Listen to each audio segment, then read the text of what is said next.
Sports Radio 560 WQAM Miami Fort Lauderdale presents The Neil Rogers Show. To talk to Neil, call 567-0560, toll free for Dave and Broward, or pound 560 on your cell phone. The opinions of Neil, his guests, callers, or anyone else on the show do not necessarily reflect those of WQAM, Beasley Reed Acquisitions, or the Beasley Broadcast Group. Now, Neil Rogers on Sports Radio 560 QAM. I'm a fat Jew. Well, congratulations. Get a life. Boy! You won't get fired. You're sick and tired. Believe when I say just stay home today. You're not in the mood. Your boss is so rude and cheap. That's why I say call in sick today. All right. Tell me why it's nothing but a heart. Your heart is Tell me why this shot was a big mistake. Tell me why don't you hear me when I say just call in sick today. Okay, it's 10:02 at 560 WQM. I should have called in sick today, man. I feel pretty good today, but my throat is like pretty much gone. And of course, when you start talking for 4 hours on a bad throat like this, it generally means you're going to be out for another 2-3 days. You know what I'm saying? All right. Yeah, something to think about. Oh, I love that last caller on the worst team this morning. That little whining sports nerd putz. Oh, why do you guys keep talking about this Warrick thing? There's so much else to talk about. And he spent the whole 45 seconds that he had to talk, like so many of these assholes, talking about what they shouldn't be talking about. But, of course, they ran out of time before he said what he wanted to talk about, which is probably just as well. Nice going, pal. Yeah, let's not talk about it just because it's a disgrace. And like I said when the thing happened a couple of weeks ago, yeah, there's worse crimes by far. You got your murderers and your rapists and your arsonists and your woman beaters and all this other crap. So in the overall picture of this, it wasn't he never stole a freight train. But the idea that they copped a plea so that he can play ball again, that's the part I just don't get. He can play again, like this Saturday? God. In other words, send him to jail, but wait until the football season's over. Send him to jail for a month. Maybe. This is just unbelievable. And, of course, the real question is, if Peter Warrick weren't a football star at FSU, if it was John Smith, John Doe, some other Schwarzer who wasn't a football star, who had, basically done this shoplifting thing, which is really what it was. Basically stolen a bunch of $400 worth of clothing and merchandise at Dillard's. If it was some other poor schmo out there on the street, would he have gotten off with a plea bargain, you think? Anybody think so? No. No, I don't think so. Just a little slap on the wrist, and now he can go black. And it's just like the Benny Blades thing, and Brian Blades and all that other bull crap. I'm getting my blades mixed up. Poor Brian, he had to go back and run fast and jump high. He don't have time to worry about that shooting in there and all the other details. This is disgusting. It really is. And you wonder why your kids out there, so many of them just don't have any values, don't know where to look to learn any values anymore. How can you respect scumbags like this? Like I said, at the time, it wasn't the worst crime in the history of mankind, but the idea that they're going to work out an agreement so we can come back and play football, that's the part I do not understand. And, of course, the jock sniffers out there will be saying, you're full of crap, Dale. All he did was a little something, and he's got to go out there. He's a superstar. Okay. Whatever you say. How about those Braves, by the way, huh? Oh! Tired of all these Mets crybabies. And this morning they were on there. Oh, well, if Bobby Valentine did this, the Mets were phenomenal, man. They're down 5-0. They're down 7-3. They come back twice, take the lead twice, and what a series that was. And then Kenny Rogers walks in the winning run, and all I could say is, that's the way it goes. What do you expect from him? But it was a great series, and it turns out for once justice prevails. The Braves and the Yankees, the two best teams in baseball, will play in the World Series. I know this comes as a shock to a lot of you young people out there, but once upon a time before Geneva, New York had a Major League Baseball team, before all the stupid expansion, there were no playoffs. There were 8 teams in the American League. There were 8 teams in the National League. And whoever won the pennants, those 2 teams played for the World Series. There were no playoffs. There were no wild card teams. There was none of this crap. But now when you got 600 teams, you have to have the wild card, and you have to have all these division winners, because otherwise you got 99% of the teams are playing for no purpose. By the time it's the middle of June already, they might as well fold up their tent. So you have to have at least a few teams that have something that they might have a shot at. That's what it's all about, to try to justify the greed that is called expansion. That's destroying all professional sports. Make no mistake about it. So the good news is we have a sample of our Best of 99 CD, and it sounds great. Let's hear it. Oh! It only took us a few extra weeks. And the even better news is that the new CDs, the new and improved, and the ones that are kosher and okay, are now in all the Broward and West Palm Beach specs. In Dade County, they're already in Aventura, Kendall, International Mall. They're at the specs at the Falls in US 1, and the specs by U of M at the Red Road in US 1. And the rest of the specs in Dade will be stocked today, and Fort Myers will be getting them also sometime the next few days, which we'll let you know. So that's the good news. We'll also let you know today about the procedure for swapping, those of you who got the defective ones, which we apologize again for. And our Pizza Loft appearance will be next Tuesday, the 26th, 6 to 8 p.m. So we'll have the buttons with the keychains and all of that. We'll have the new and improved Best of Neil and everything. We're 20 days late, but we'll do the best we can. Speaking of doing the best you can, poor John Henry, he just won't take no for an answer. But the opposition, this to me is one of the greatest ironies in the history of my life.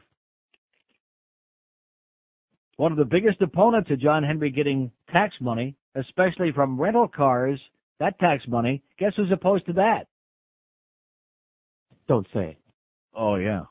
Guess who's opposed very adamantly to that? Not Wayne. Oh, well, you don't think that Wayne owns any rental car companies, do you? Uh-huh. Oh, man. Now, why would Wayne, who sold John Henry a white elephant, why would he want to stand in the way of his nice new stadium? You would think that Wayne, who's worth billions of dollars, would be magnanimous enough to say, hey, no problem at all. We'll be more than happy, even though that's where a lot of our business is in the rental car industry. Did he say that? No. No. We are opposed to taxes. We just are, said Oscar Tsuris, AutoNation spokesman. We have nothing specific to say about Mr. Henry's proposal. He noted that AutoNation is spinning off its rental car companies early next year. Hypinga, however, will continue to hold significant stakes in both companies. So there's the chigger in the woodpile. So this shows you John Henry's even dumber than we thought he was. How do you like that, huh? He's an idiot. I must be crazy. I must be nuts. Because now Wayne leaves him holding the sack. He's walking around in his empty stadium on the front page of the newspapers looking to find a fan somewhere. Like a lost soul, like a schlepper. And now, when he thinks he's going to, and by the way, you guys at the morning show, you guys really are such a bunch of wimps. I heard spy reports, several of them, that yesterday they were like caving in, including Geldy. Caving in. Oh, yeah, he's going to get a stadium, you know. And they got that senile old fart Ike Siemens on the phone there, trying to do the same thing for John Henry. He's going to be the pimp for John Henry, just like he was for Mickey Arison and this bogus arena downtown Miami that they can't fill up and won't fill up. But the interesting part of it is sometimes you come down on the wrong side. You want to know why? It says the proposal to hit tourists for ballpark construction money with the added taxes on hotel bills or rental cars is facing strong resistance from Broward Commission Chairman Eileen Lieberman, Miami-Dade Mayor Alex Pinga. Oh, my God. Wow. And even former team owner Wayne Hypinga. All the Pingas are opposed. They just say no to John Henry. So you morning guys, you know, I know Hank will hold his ground. And I'm holding my ground because we just say to John Henry, no tax money of any kind. No public monies to build you a goddamn stadium. But if you want to be led down the nose by an old fuddy-duddy, senile old fart, has-been washed-up piece of turd like Ike Siemens there on the morning show, be my guest. Get it wrong again. That's all I can tell you because you'll be dead wrong. Nobody's building this guy any stadium. Mark my words. No portion of this broadcast may be reproduced without the express written permission No. of WQAM Beasley Reed Acquisition Corp. Johnny Dykes and assholes. In theaters now, from the producer of The Sixth Sense, it's The Seventh Sense. I smell old people. Well, me too. They smell like Bengay. No, like mothballs. They smell like albacore. No, like floor polish. The Seventh Sense. No, like an albacore stuffed with mothballs. Showing now. 10:15 at 560 WQM. Also, the Sun Sentinel article about and the ongoing series of 25 million articles about this Phantom Stadium. Lauderdale panel pitches Marlin talks. Let's play ball in public, the city says. Let's bring the discussion out into the sunshine, like the discussions they had about the Mac Arena, so that the public knows what's going on, instead of all this behind closed doors crap. Marlin officials, however, have said they can't reveal their plans yet because it's too early, and releasing information prematurely could backfire, harming their chances of a new stadium. In other words, they want the public, they want somebody somewhere in Dana Broward to come up with some plan to help them raise $400 million to build this guy's stadium, but they don't want to release the information too soon because it could backfire. No chance, baby. Zero. Zippity-doo-dah. It is not going to happen here. I don't care what the wimps on our morning show have to tell you. It is not going to happen here. And they put Ike Siemens on here yesterday to give the revolutionary bulletin that John Henry says, well, if it gets voted down, he'll build it himself, but it'll be a small stadium and they won't have enough seats to be competitive. We already heard that. How many times have we heard that? 50 million times? Uh-huh. And that's the big revelation from the senile old fart that they keep puffing up on his radio station. I think he must have naked pictures, too. Ike Siemens. This guy's got to have copies of all the naked pictures that keep circulating around his joint. Man, what a shill. What an absolute piece of turd you are. An old fuddy-duddy, burned out, never was. You know what this is like for guys like him? It's like what's her name? That did the very good report, by the way, which I give credit where credit is due. Michelle Gillen did that report on the, even though she was very syrupy and insincere, on the school lunches and all that stuff. When the networks can't tolerate somebody anymore, they ship them off here. And guess who else is coming back? Or at least he's looking for a job here. Since the CBS Morning News, which is, you know, it's just a lost cause. I don't want to say it's Jose Diaz-Balart, do I? Uh-huh. Oh. Is getting blown off of that because I think there were like 6 of us watching that show, only by habit because we used to watch when Harry Smith and Paula Zahn were on, and the show was almost watchable. And that show is so bad that they Channel 4 here carries like little snippets, you know? They're snipping it. And little bits and pieces here, and then they have all local cut-ins the rest of the time. So that show's not even on. Jose Diaz-Balart, whose main talent is that he's related to a member of Congress. So he's got connections. No, here's a guy, maybe a nice guy, I don't know him, I've never met him, but he has no talent. None. Zero. Zippity-doo-dah. He's coming back here. They're going to ship him back. And I'm going to tell you what a tremendous bunch of professional journalists we got, because not only in the newspapers, nowhere can they get it right. I'm watching Channel 4 news last night, as I still do, I by habit, by default. I admit it, I watch it every night. Here comes 525, and here's the ubiquitous Jim Barry on there, a silly goose. And he's on there with Joe Zagacki. How do you like that? Talk about a real Quinella, a real winner.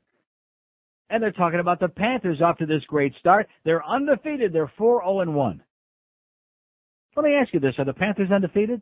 No. Didn't they lose to Toronto last week 3-2 up there at the Air Canada Center Uh-huh. on that goal by Radek Perreault, as Rimmer calls him? Didn't they lose that game? Uh-huh. Oh. But don't tell that to Joe Zagacki or Jim Barry, 2 more of the great hockey experts we have here in South Florida. They're undefeated. They're 4-1.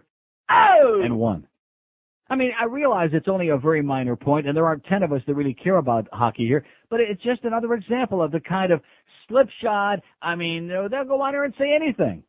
They don't know what they're talking about. I mean, those 2 guys put together, Joe Zagacki and Jim Barry, they wouldn't know Pavel Bure from Raymond Burr. They haven't got any idea what it's all about.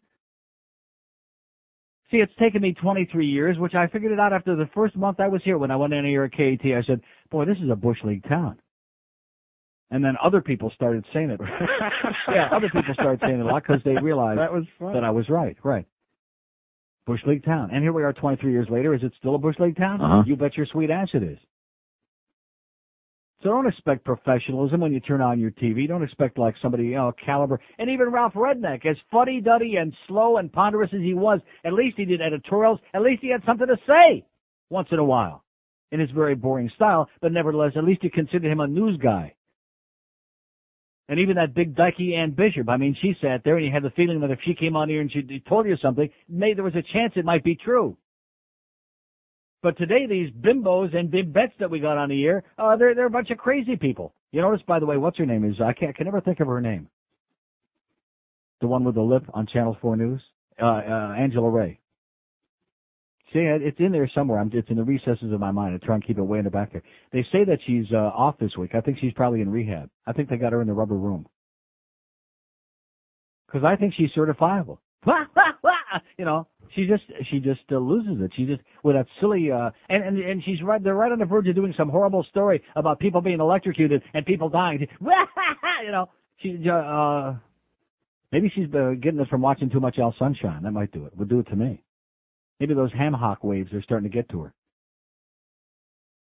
So we got let's see if this thing works today. Here's a mobile in Miami. Hello. Hi, Neil. Yes, sir. I got a couple of points. I love this thing. This is great.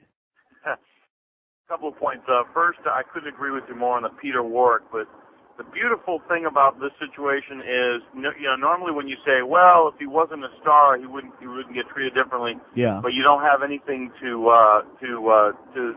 prove it.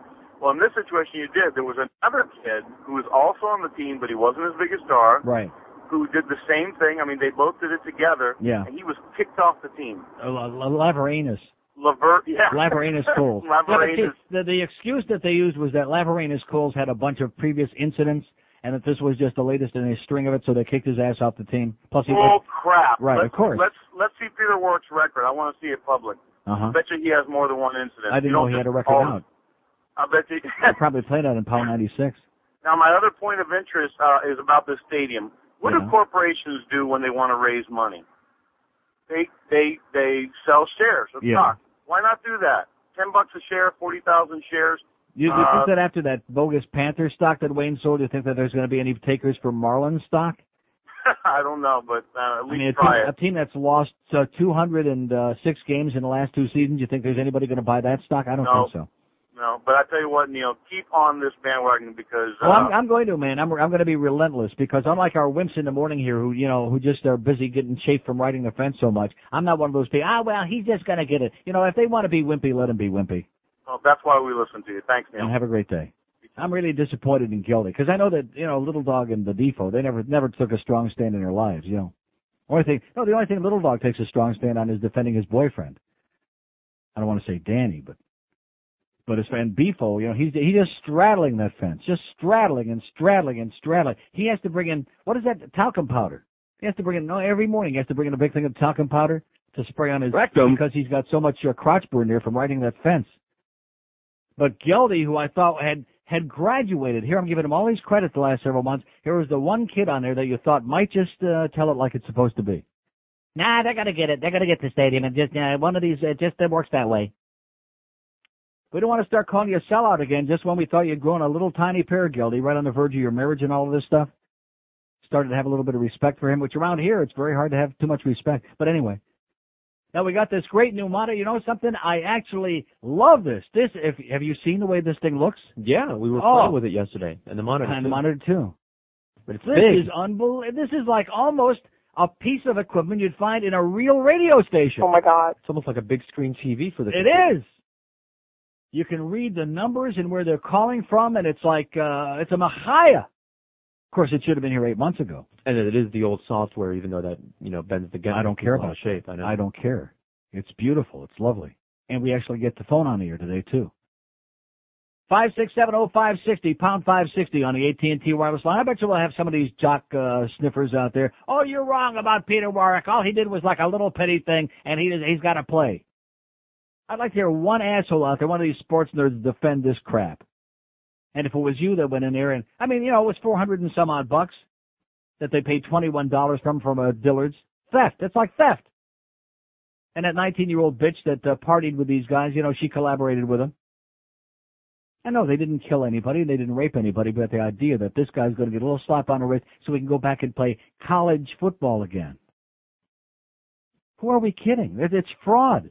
It's nothing but fraud. Here's a mobile in Hallandale. Hello. Hey, Neil, how you doing? Okay, sir. I got the same two subjects on my ballot. Yes? First of all, when John Henry builds his mini stadium, was it going to be 100-seater so the other 9 people won't show up? Remember when 91 people showed up? Yeah, I remember, sir, yes. Yeah, he'll build a 100-seater. So, anyways, with Peter Warrick, what is it? I mean, he should be in jail for stupidity. I mean, he's in line to make millions and millions, and he's worried about $380 in clothes. Yeah, that's pretty dumb. You know? Mm-hmm. He should be in there for stupidity. He'd be dumb. I think that they ought to put that. If he's going to play again like this weekend, I think they ought to embroider that on his uniform. He'd be dumb. Yeah, and I mean, he stayed back to be a good citizen, so-called. Yeah. Right? So he could go high in the draft and make millions and millions and millions. But he goes and rips somebody off. But he's still going to do that. Oh, I know. That's why I say he should be in jail for stupidity. In fact, Jimmy Johnson and Dick Vermeil will probably have to fight over who's going to get to draft this kid. No, he's me. He's mine. He'd be mine? Okay. He's mine. I'll be seeing you. 5670560, pound 560 on the AT&T wireless line. It's 1026 at QAM. Oh, God. Coming this fall, the underground world of Jacques Cousteau. I can no longer explore the fishing sea, but we must not disregard the earth itself, which is teeming with life. From my vantage point 6 feet below the surface, I study the conqueror as it burrows its way into my brain. It is a female conqueror, laying her eggs. Join us for the premiere finale of the underground world of Jacques Cousteau. 10:30 at 560 WQM. So here's one of the great headlines I've ever seen in my life in a major market newspaper. Sun Sentinel Day on the front page of the local section. Some Broward roads and toilets still clogged. Oi! A clog. Is that a headline?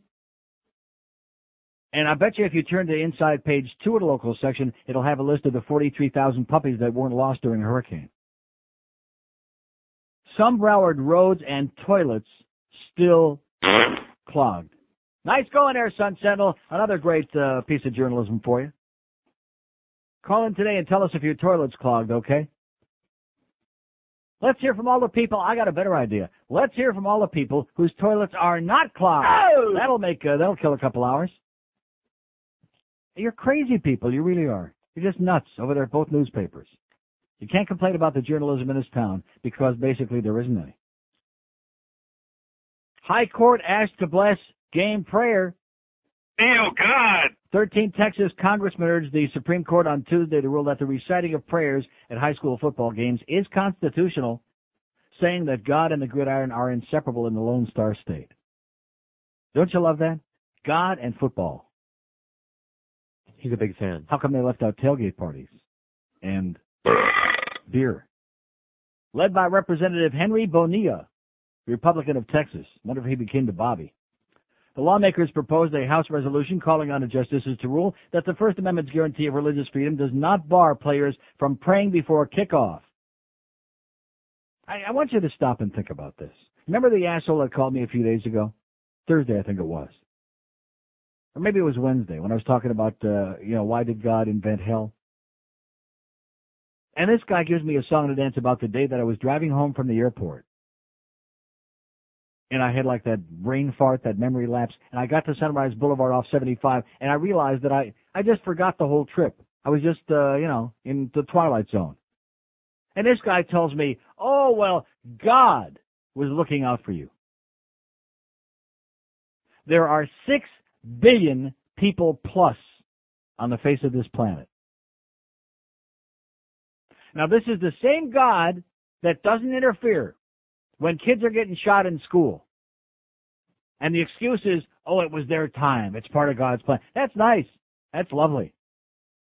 But he's going to be watching out for me when I'm driving from the airport to Plantation Acres. Thank you, God. And the football players are praying before the game. And God's got time to listen to their prayers. Maybe somebody can explain to an old heathen like me how God can listen to the voices. Maybe that's why he can't get it right. Maybe if we'd all stop praying at the same time, one at a time, okay? Hey, God, over here, this one's praying. Baruch atah, now, some language he understands. He don't speak Hebrew no more. I mean, here God is listening to all these different millions and millions, maybe billions of people praying at the same time in this babel of languages. And people actually expect anybody with a brain to believe this? What kind of a lunatic, what kind of a weak-minded, crutch-seeking person believes this garbage? Oh, we're praying to the Lord. And then the other, see, they've always got a good line for everything. Like those little kids that got electrocuted. Well, God didn't interfere because it was their time. How could it be their time? What a sick, twisted, sadistic attitude that is. That reveals an enormous lack of respect for human life, by the way. That's the one thing I love about most of these religionists. They have no respect for human life. Human life is no good. It's only the afterlife. That's the good stuff. Anyway, getting back to this bullcrap in Texas, which should come as no surprise. Bunch of Bible-thumping rednecks.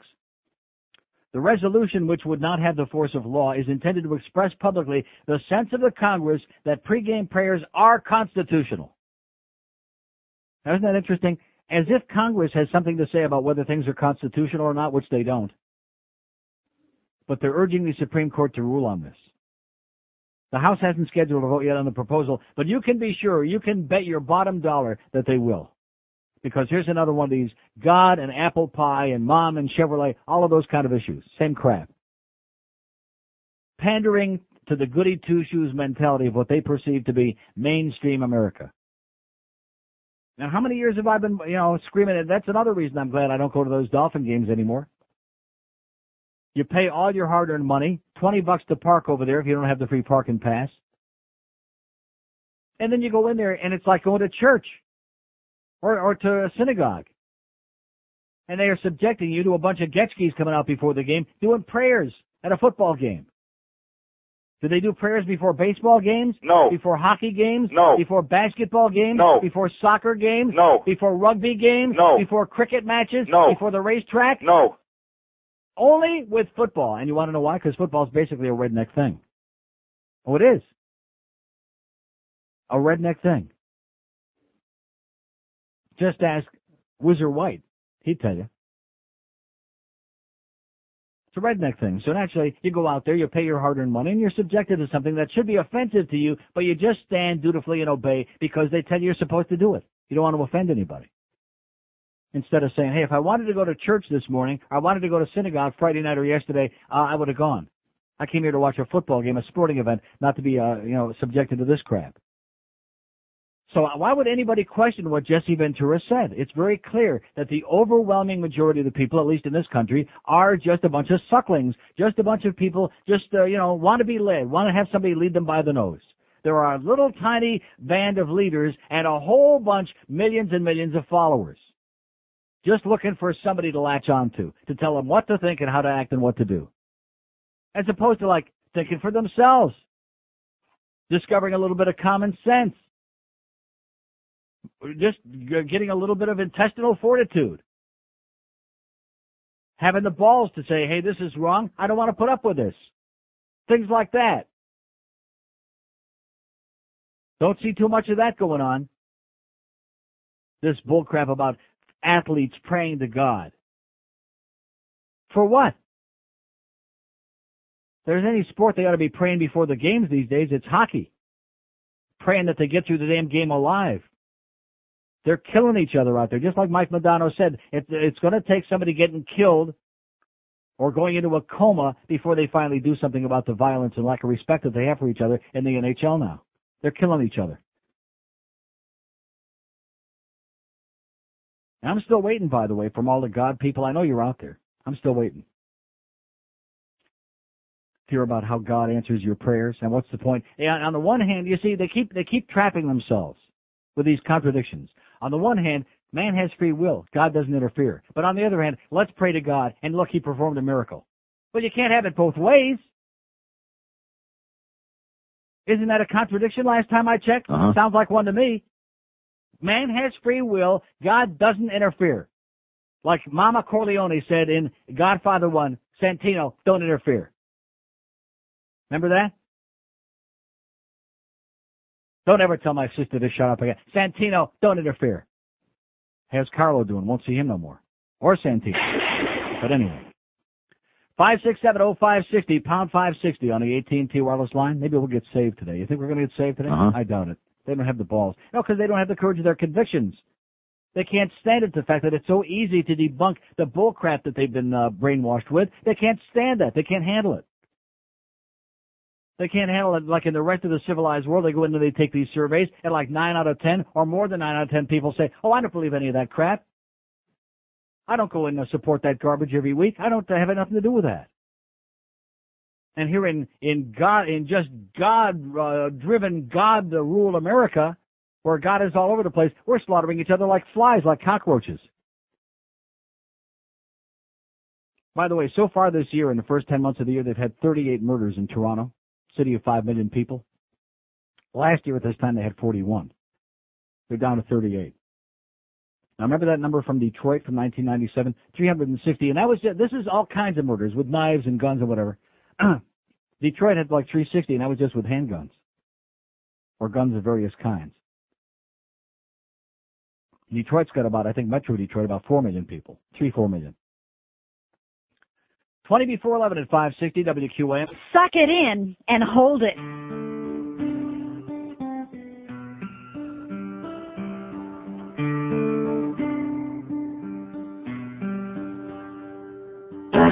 Dear Alanis, I don't know if you remember me, but I was the guy whose house you set on fire last year. God, I miss you. Even though you blew up my car, cut all my hair off, I miss you, girl. But one quick question, do you think you could let me know when you might let me out of this pit? No one's fed me for weeks, but I'm not complaining. Don't misunderstand me, because I love you with all my heart. But if you happen to see my mother, please let her know I'm not dead yet. Dear Alanis, I want to tell you that the guy you saw with your best friend, that wasn't me. He might have looked and talked just like me, but that's surely purely coincidental. I was nowhere near that place. I love you too much to look at anyone else. Dear Alanis, I had a dentist appointment that day, and I was nowhere near the Sheraton Meadowlands Hotel. I would never cheat on somebody who treats me so good and wins all those Grammys, has all that money. Hey, come on, let me out of the pit, will you? Come on. No. 1046 at 560 WQM. Hank Goldberg at Shula Stake 2 at 2 o'clock. We got the Bookster, Big Fat Bookster, 6 to 7. Canucks here to play the Panthers. Pavel Bure might play. Might play. They're not giving us a definitive answer because they want us to show up tonight. You know what I'm saying? Uh-huh. So anyway, this Representative Henry Bonilla, Republican of Texas, says he invokes the deadly school shootings at Littleton, Colorado last April as he urged his colleagues to support this measure. You want to hear what this proposed resolution that they want Congress to pass says? The proposed resolution would urge the High Court to overturn the Fifth Circuit's decision, which bans the prayers, and rule that the pregame prayers are constitutional. The proposal states that prayers at public school sporting events are entirely consistent with our American heritage of seeking divine guidance and protection in all of our undertakings. Well, undertakers generally do say something about God, don't they? Mumble prayers, undertakers. With the recent incidents of violence in schools as evidence of decaying moral fiber in America, how can we prevent our children from utilizing prayer to guide them in their endeavors, he said. If I can pull a quarter out of my pocket and read In God We Trust, how can our courts prohibit our children from asking, and wait till you hear this again, this goes back to what I said a minute ago. How can we prohibit our children from asking God to watch over them as they play a little football on a Friday night?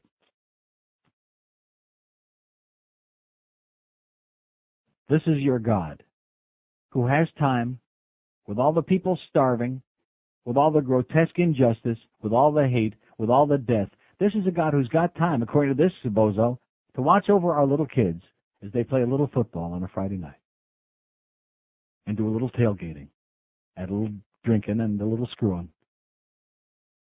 Here's Fort Lauderdale. Hello. Am I on? Yes, sir. Oh, okay. Sounds just like you. Well, I comment about the religion and whatnot, but in basis, it's a good theory, but it just gets carried to Well, extremes. what's a good theory? Well, the Ten Commandments, be good to people, this, that, and the other thing, the basics, but it gets carried away, and everybody that goes to jail gets religion. Yeah. And just like Clinton had to go and have his prayer breakfast after Right.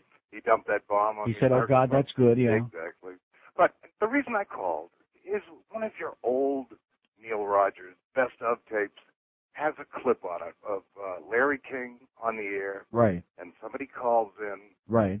And Larry loses control. Larry wigs out. Yeah. He sounds like he's absolutely He hammered. was on Halcyon. I'm sorry? He was on Halcyon. What? I don't even know what He was that on a drug. My God, he sounded like he'd, taken a handful of lewds or something. He had, I guess. But that's a little clip I think that people would enjoy. Okay. All right. Then have a great day. Bye-bye. Okay. In other words, and he was trying to get me to play it, I think. Is that what he's trying to say? He Uh-huh. didn't want to really come out and say that. I'll think about it. We got it. 567-0560. We still got 200-300 open lines here this morning. I'm waiting to get saved here today, okay? Since I'm in the tiny minority here, since I'm one of those very few like Jesse the Body Ventura, I'm going to tell you something. I'm proud to be on a side with him. I'll let him protect me from all these good religionists. And that's the one thing you do need, by the way. You need to be protected. And this Representative Gene Green, Democrat of Texas, a sponsor of this resolution, says you can have some type of religious observance of prayer at an athletic event. You can do it and not infringe on people's freedom of religion. Well, I hate to break the news to you, Representative Gene Green, Gang Green, but the fact is, how about people's freedom from religion? Not people's freedom of religion, people's freedom from religion. Keep it where it belongs. Keep the fairy tales with the fairies, okay? Keep it in your church, keep it in your mosque, keep it in your synagogue, keep it in your home. And stop trying. This is the problem with religion. I don't give a crap what kind of fairy tales you believe, but keep it to yourself. I mean, so, okay, if Bela Lugosi should come to town, I understand you whip out the crucifix, all right? If Father O'Toole comes to town, maybe you won't want to whip it out. Or maybe you might. I don't know. It's so basic. When are we going to get more thinking people in this goddamn country to say, stop imposing crap on the rest of us? And just like what Jesse Ventura said, it's used as a tool to try to allow people to stick their nose into our business. That's what it is. A weapon. If you want to believe these crazy things, go right ahead. If you don't want to go to that swing club, nobody's going to drag you in off the streets. If you don't want to go support that adult business or whatever it is, nobody's going to drag you in there. But don't try to dictate to 270 million people every goddamn thing that we do in our lives. That's where it's got to stop. And this notion of having religious ceremonies mixed with football is asinine. Is ludicrous. Every other sporting event in the world, somehow a tennis match, do they have prayer before tennis? No. How about golf? Do they say a prayer before a golf match? No. No. Only football. Because it's a redneck thing. And of course, rednecks without religion. Just go to Nashville, you'll see. No such thing. There is no such thing as rednecks without religion. Here's a mobile in the Grove. Hello. Yeah, Neil. Yes, sir. Good morning. Great subject. Buenos dias. Actually, I wanted to talk to you about another bit of stupidity. Go Did right you ahead. happen to see this guy Marshall Frank's opinion piece in the Herald yesterday About racial profiling? No. This guy was an ex-cop somewhere in Florida for 30 years talking about how racial profiling is good. Using examples like these two black kids in a Mercedes with their caps turned backwards driving around in a 99% white neighborhood that they should be pulled over. In the old, tired argument of most crime is committed by blacks, therefore they should be pulled over. I'm reading this. If it's in my neighborhood, I would agree with that, but not in yours. No, not in mine. Not in the Grove, definitely. No. It depends on what side of the tracks in the Grove. That's right. But it just, I realize the opinion pages are, for every opinion. But this guy was it was asinine.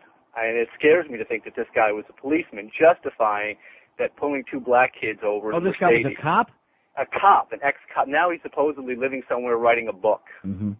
If you get a chance, check it out. It was in yesterday's Herald, and it just astounded me. I mean, Herald to print something. Now, so what was the headline in the article? Keep those Schwarzers out of my hood? Something like that. Uh-huh. It was a little more tame than that. No, I don't know where to find it now.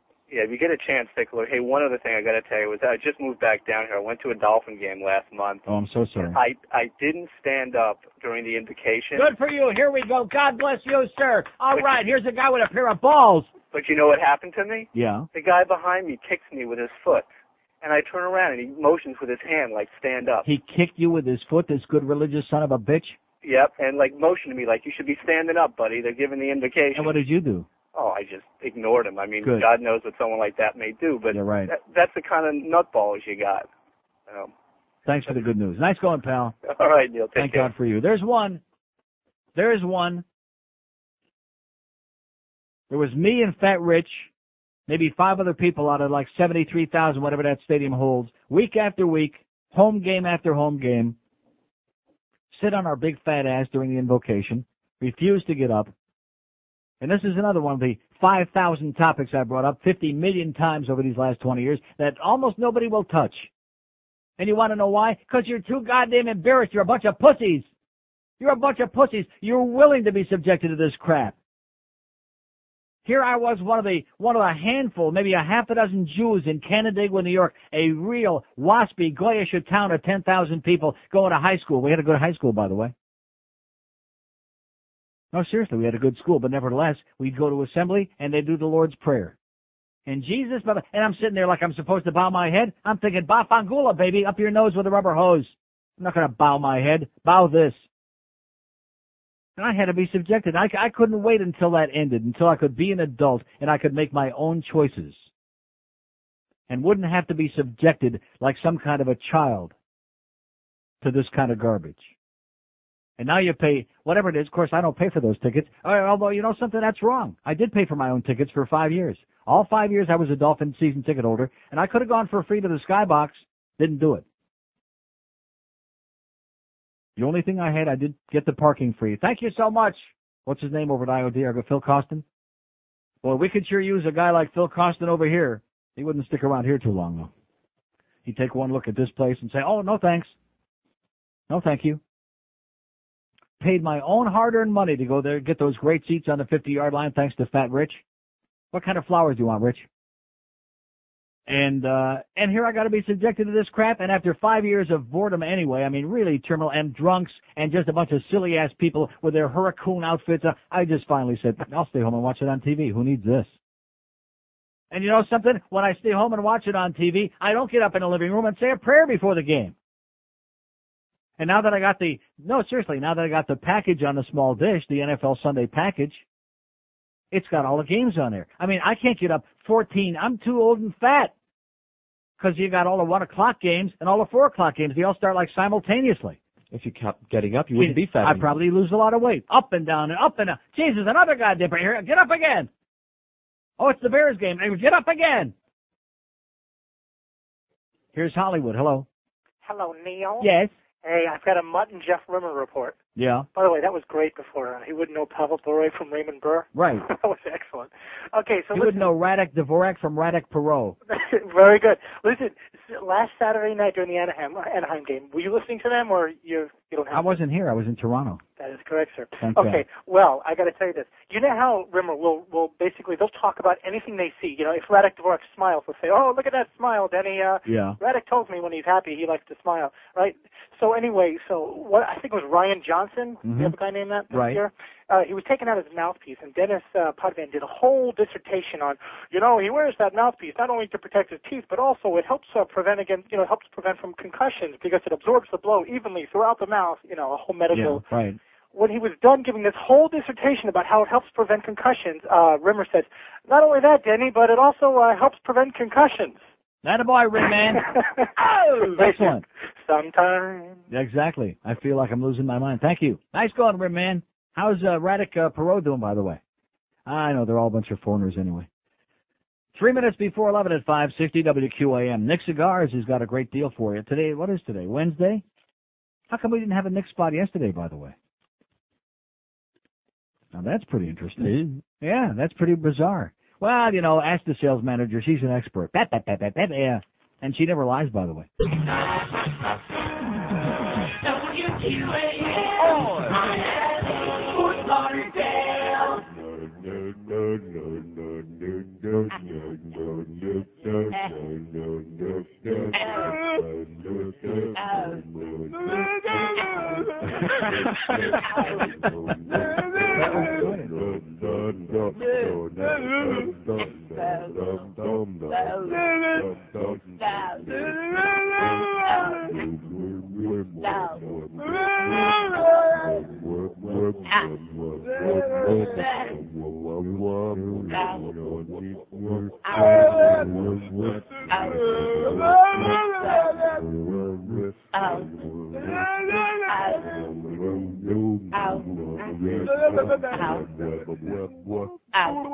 It's 11:02 at 560 WQM. Okay, we got 600 open lines again.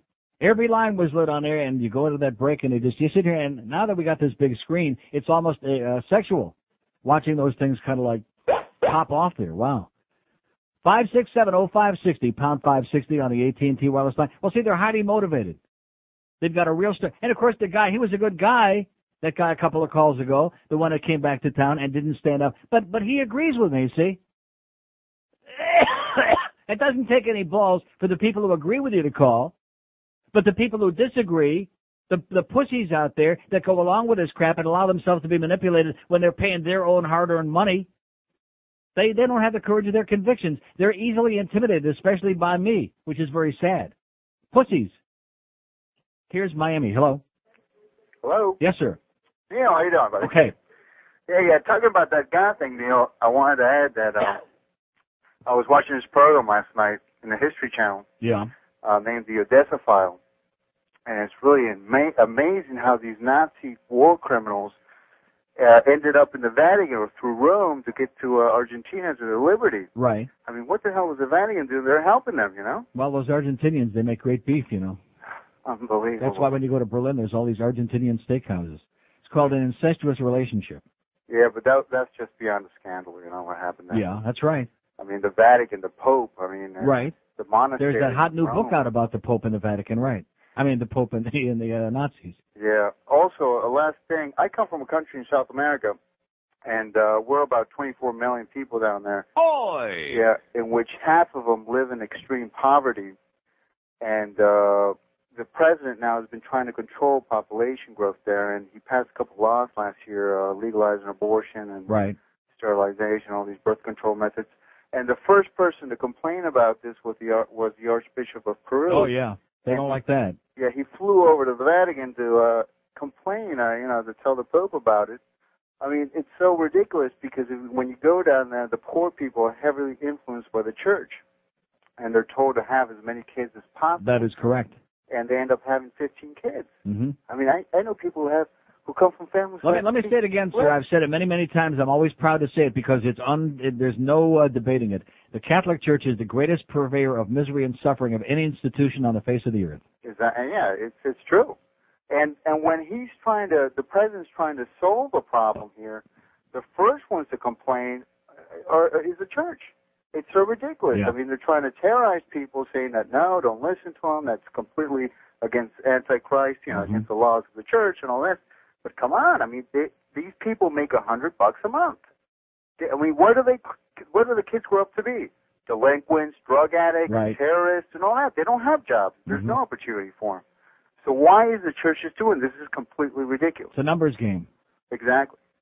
You know? If we can just get up to 10 billion people at the end of next year, we in 5 billion tomorrow. No, seriously, it's going to explode. I mean, got to go in there and make babies, man. I mean, if you look at India, there's 880 million, or China was 1,300 million. Of course, they have a different economic system, but there's just so much people, Yeah. It's just ridiculous. Forced sterilization, man, works like a charm.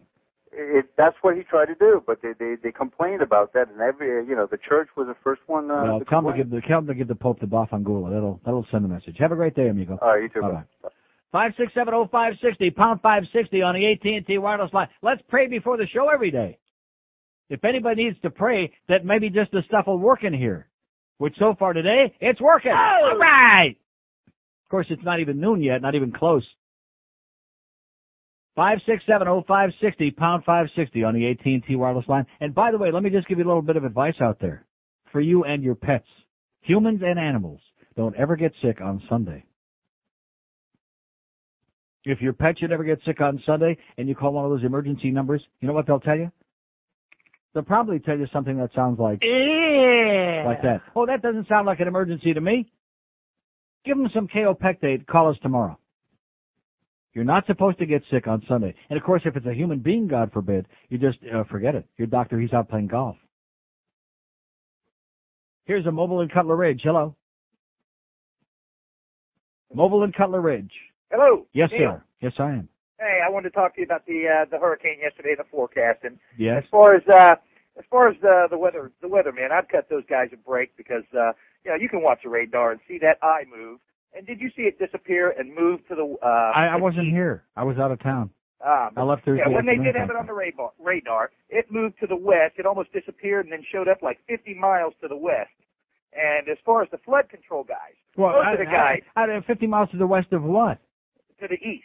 It moved 50. The eye would like disappear and jog. It did it twice on the radar. Yeah. Where you could see that thing coming at us.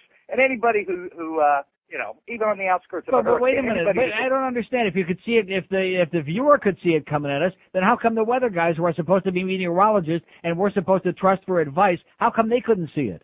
Well, who the heck can predict Mother Nature that dang close, right? You're contradicting yourself. You just got through telling me you could see it moving. Yeah, you could see it move like that too. I was in the middle. Okay, of thank you.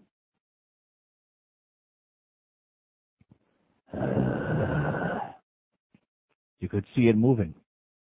And the hurricane, too. 567-0560. Let's pray to God that this guy gets a brain before it's too late for him, okay? All these people contradicting themselves on and on and on. Pop, pop, pop, pop, pop, pop, pop, pop, pop, pop. Just like Jim Berry and what's his name there last night? Joe Zagacki. Yeah. Panthers are undefeated. I mean, this is just a place where the level of discourse, where the level of life is on such a low, like on the bottom shelf, way down there on the bottom shelf of the human cabinet. You know what I'm talking about, the human cabinet? Jocelyn Elders used to be in the human cabinet, but then she started opening up her big black mouth too much. 9 minutes after 11 at 560 WQA. But first, I need a little pot. George, this is Robert. I'm flying in and out of town all the time on business or whatever. I was looking for a good sports talk radio station and happened to find Neil Rogers. To be honest with you, pathetic. Very pathetic. And this guy is, if this is all you got on sports talk radio, it is horrible.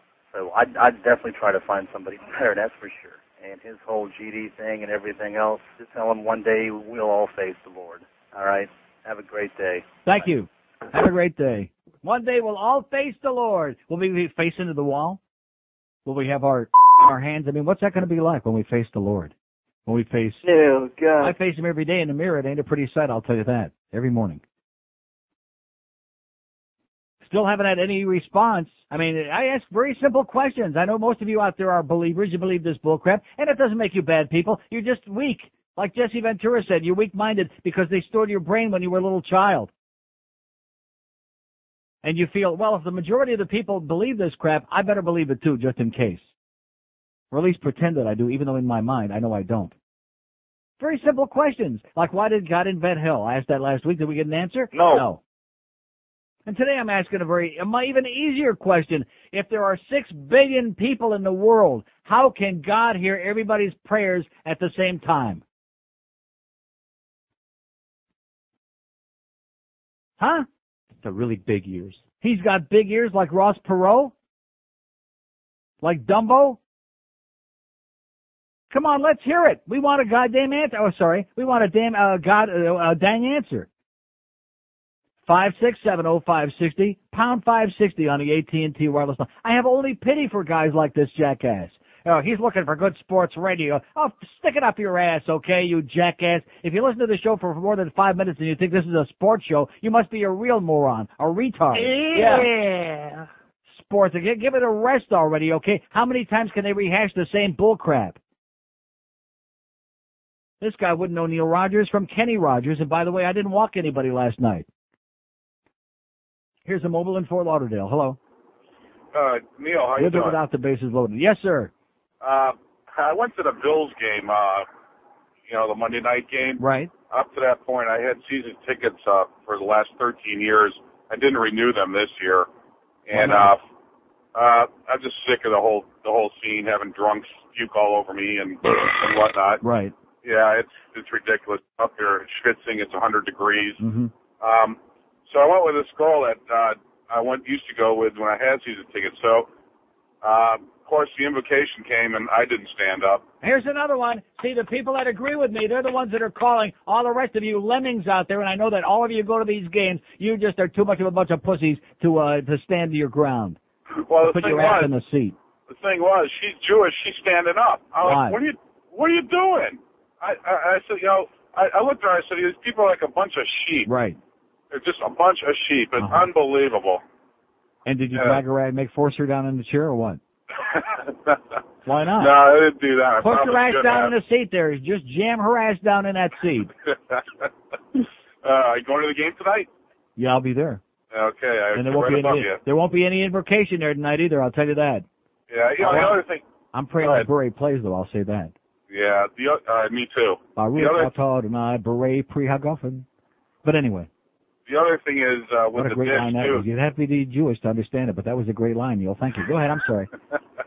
I said, the other thing too with the small dish. What's the point of going to a football game? You can watch whatever you want on Sunday. That's right, and I have to put up with a bunch of drunks. Absolutely correct, sir.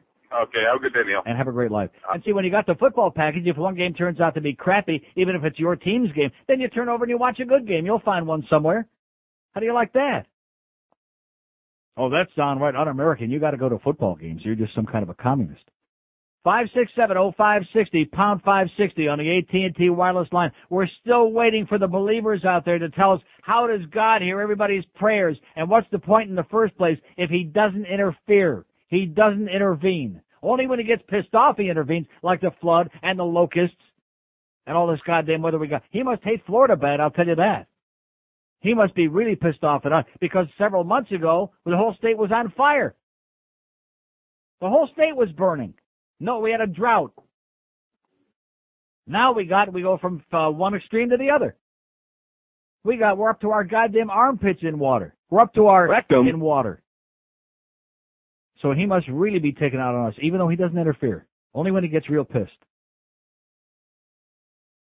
Here's a mobile in Pembroke Pines. Hello. Hey, Neil. Yes, sir. Did the Atkins a long time ago. Did very well in it. Uh-huh. Lost about 35 pounds. I gained about 10, 12 back. Yeah, that's not bad. For some reason, women don't seem to do that well in it. Do you agree? No, I don't. We had our friend, an outstanding lady, used to call us a million years ago. She lost a ton of weight, probably 100 pounds. But she gained back or what? Not that I know of. I don't think so. I was calling to ask you something. Maybe your listeners also know something about this. Yeah. You heard of a procedure called barometric or something like that, where they sew your stomach half open, so you don't have half a stomach. And oh yeah, I have heard of that. Yeah. Have you? Well, why would you want to do that? Well, supposedly you lose like tons of weight. You can never gain it back because you don't have the full stomach yet. Yeah, but why do you want to butcher up your body like that? Well, if you can't lose weight, what else are you gonna do? How much weight do you have to lose? Well, they only do it on they people only that do are it on obese. very, very obese people. That is correct. 100 pounds or over. Right. And I was just wondering if there's any How much do you have to lose? Who, me? No, 35. So why would you want to do that? Oh, I know someone that's considering that procedure. Yeah. Now they do it, I also found out they do a laparoscopy where they just do a little incisions, and they do it that way. They don't have to just cut like you my open. gallbladder surgery, a piece of cake that I thought I was going to die from. Oh, yeah, laparoscopic surgery. I'm an expert on that. Never again, baby. Never again. I remember that. Yeah. One more thing, Neil. I also do wedding photography on the weekends. Right. And I ran into a Catholic priest who was giving advice to the groom on marriage. Yeah. And I looked at it, and it looked kind of funny. You know, There's no fact in the church. Yeah. Wait. So then I look up at the altar, and the guy's still giving the guy advice. And, the guy's getting a little annoyed. The groom, he's got his bride coming down the aisle. Right. I look back. And all of a sudden, I really didn't pay attention to the guy. All of a sudden, the bride comes up to the altar. The groom takes hold of the bride. And the priest starts to talk. Well, I found out that Truman Capote was more macho than this guy. Right. I mean, I've never seen a more gayer person in my life. Well, there's always got to be one, you know. And have a many. great day. Okay. Just your imagination. Always got to be one. He's probably the token gay priest. We know there's no gay priest. There's no gays at the Vatican. We know the Swiss Guard. They're a bunch of macho guys. 5670560, pound 560 on the AT&T wireless line. Why does the word hypocrisy come to mind? Every time I think of the Catholic Church, that's one of the, it just immediately freezes on my brain. Hypocrisy. Here's Sunrise. Hello. Hi, Neil. Yes, sir. How's it going? Okay. Yeah, the last time I went to a football game and I didn't stand during the prayer, the guy kicked my seat and I turned around and said, do you really want to find out if there is a devil? Kick it one more time and I'll turn into it. Uh-huh. I mean, they're unbelievable, these prayer people. And then I had about 20 people yelling at me. I said, sit down. I said, you know, there is no God. You had 20 people yelling at you? Yeah. Why can't they mind their own goddamn business? Well, that's eventually what happened. But, you know, last night, here's a funny thing. Here's another proof that there is no God. You know, with all the school shootings last year, there was one in Conyers, Georgia, Rockdale County. These were the same kids. There was a special on PBS about the lost children of Conyers County or something. Mm-hmm. There was a syphilis outbreak there in '96 because all the teenagers between the ages of 12 and 16 were just screwing their brains out. Oh, my God. Doing drugs, yeah, going crazy, right? But every Thursday went to prayer meeting. Mm-hmm. I mean, and they were showing them at prayers, how could these good little kids be having group sex and boy on boy and girl, boys, going crazy. Mm-hmm. And it was a whole syphilis outbreak. And then it just coincidence that 6 months later at this Heritage High School, that's where one of the shootings took place also. Right. After, I mean, the whole kid, there was no limits on these kids at all.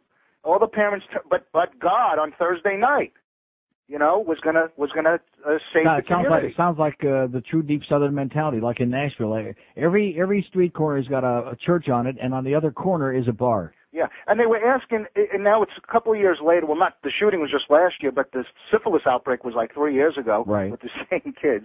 And they were talking, you know, what did you learn from this? And they didn't learn anything. Mm-hmm.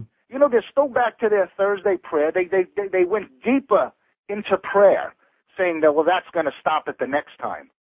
And it's just a sad case of, well, I'm still trying to find out if God's hearing our prayers or not. If not, I won't waste my time anymore. Well, let me put it this way. If you had if I have 3 people talking to me at the same time, I tune them all out. Right, exactly. So could you imagine the world speaking to you at one time? Yeah, there's got to be millions and millions all hocking at China at the same time.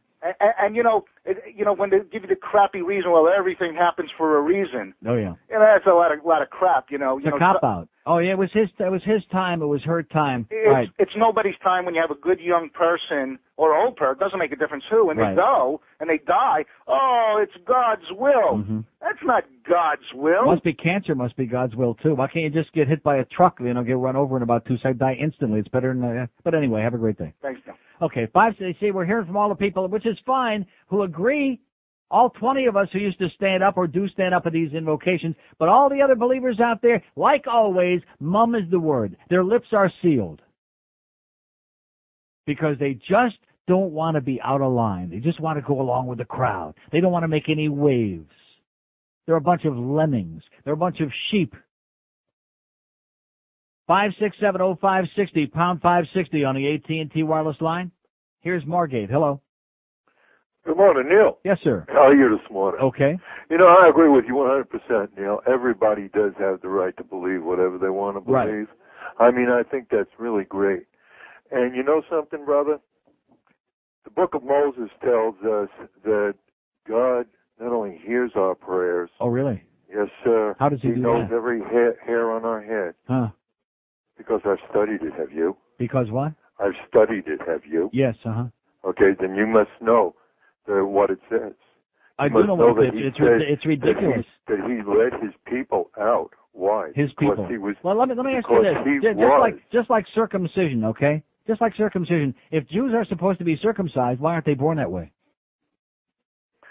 Because it was an act of obedience, my friend. You see, that just proves how little you really know about the book of Moses. That's not the point. The point is, if all Jewish babies, if the real Jews, because even them are circumcised, sir, you don't want to have a conversation. All you want to do is attack me. I don't know this. I don't know. That's a very simple question. It's an act of obedience.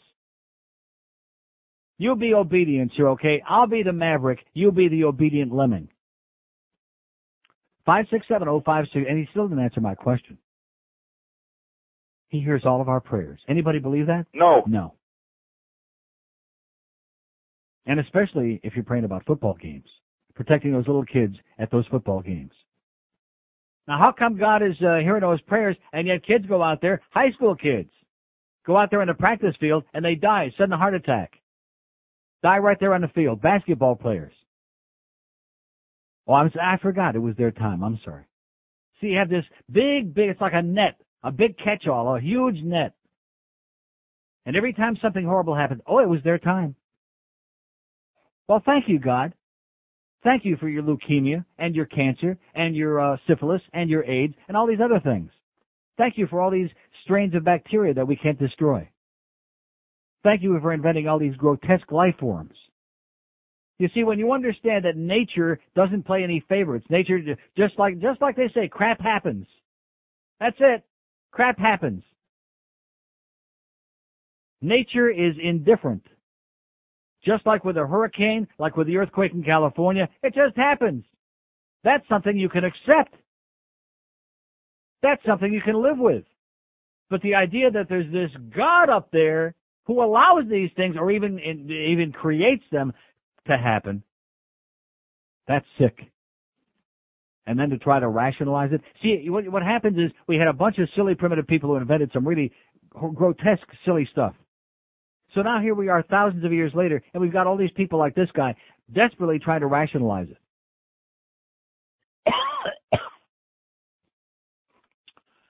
11:27 at 560 WQM, your heathen station for the 90s.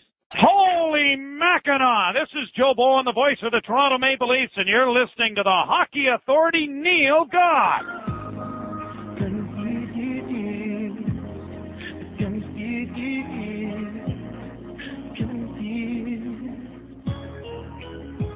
It's so hard to be myself.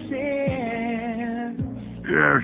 Because the group that I'm in sounds like everyone else on the charts, and we all dance, and we sing just like girls, and we wear really tight things. Are we Backstreet Boys?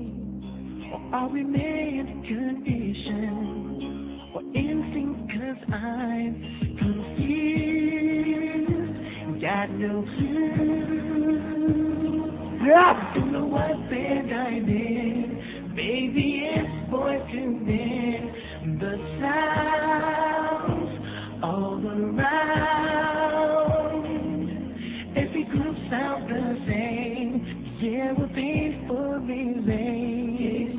JoJo and boys on two. Joey McIntyre sounds just like us. I'm confused.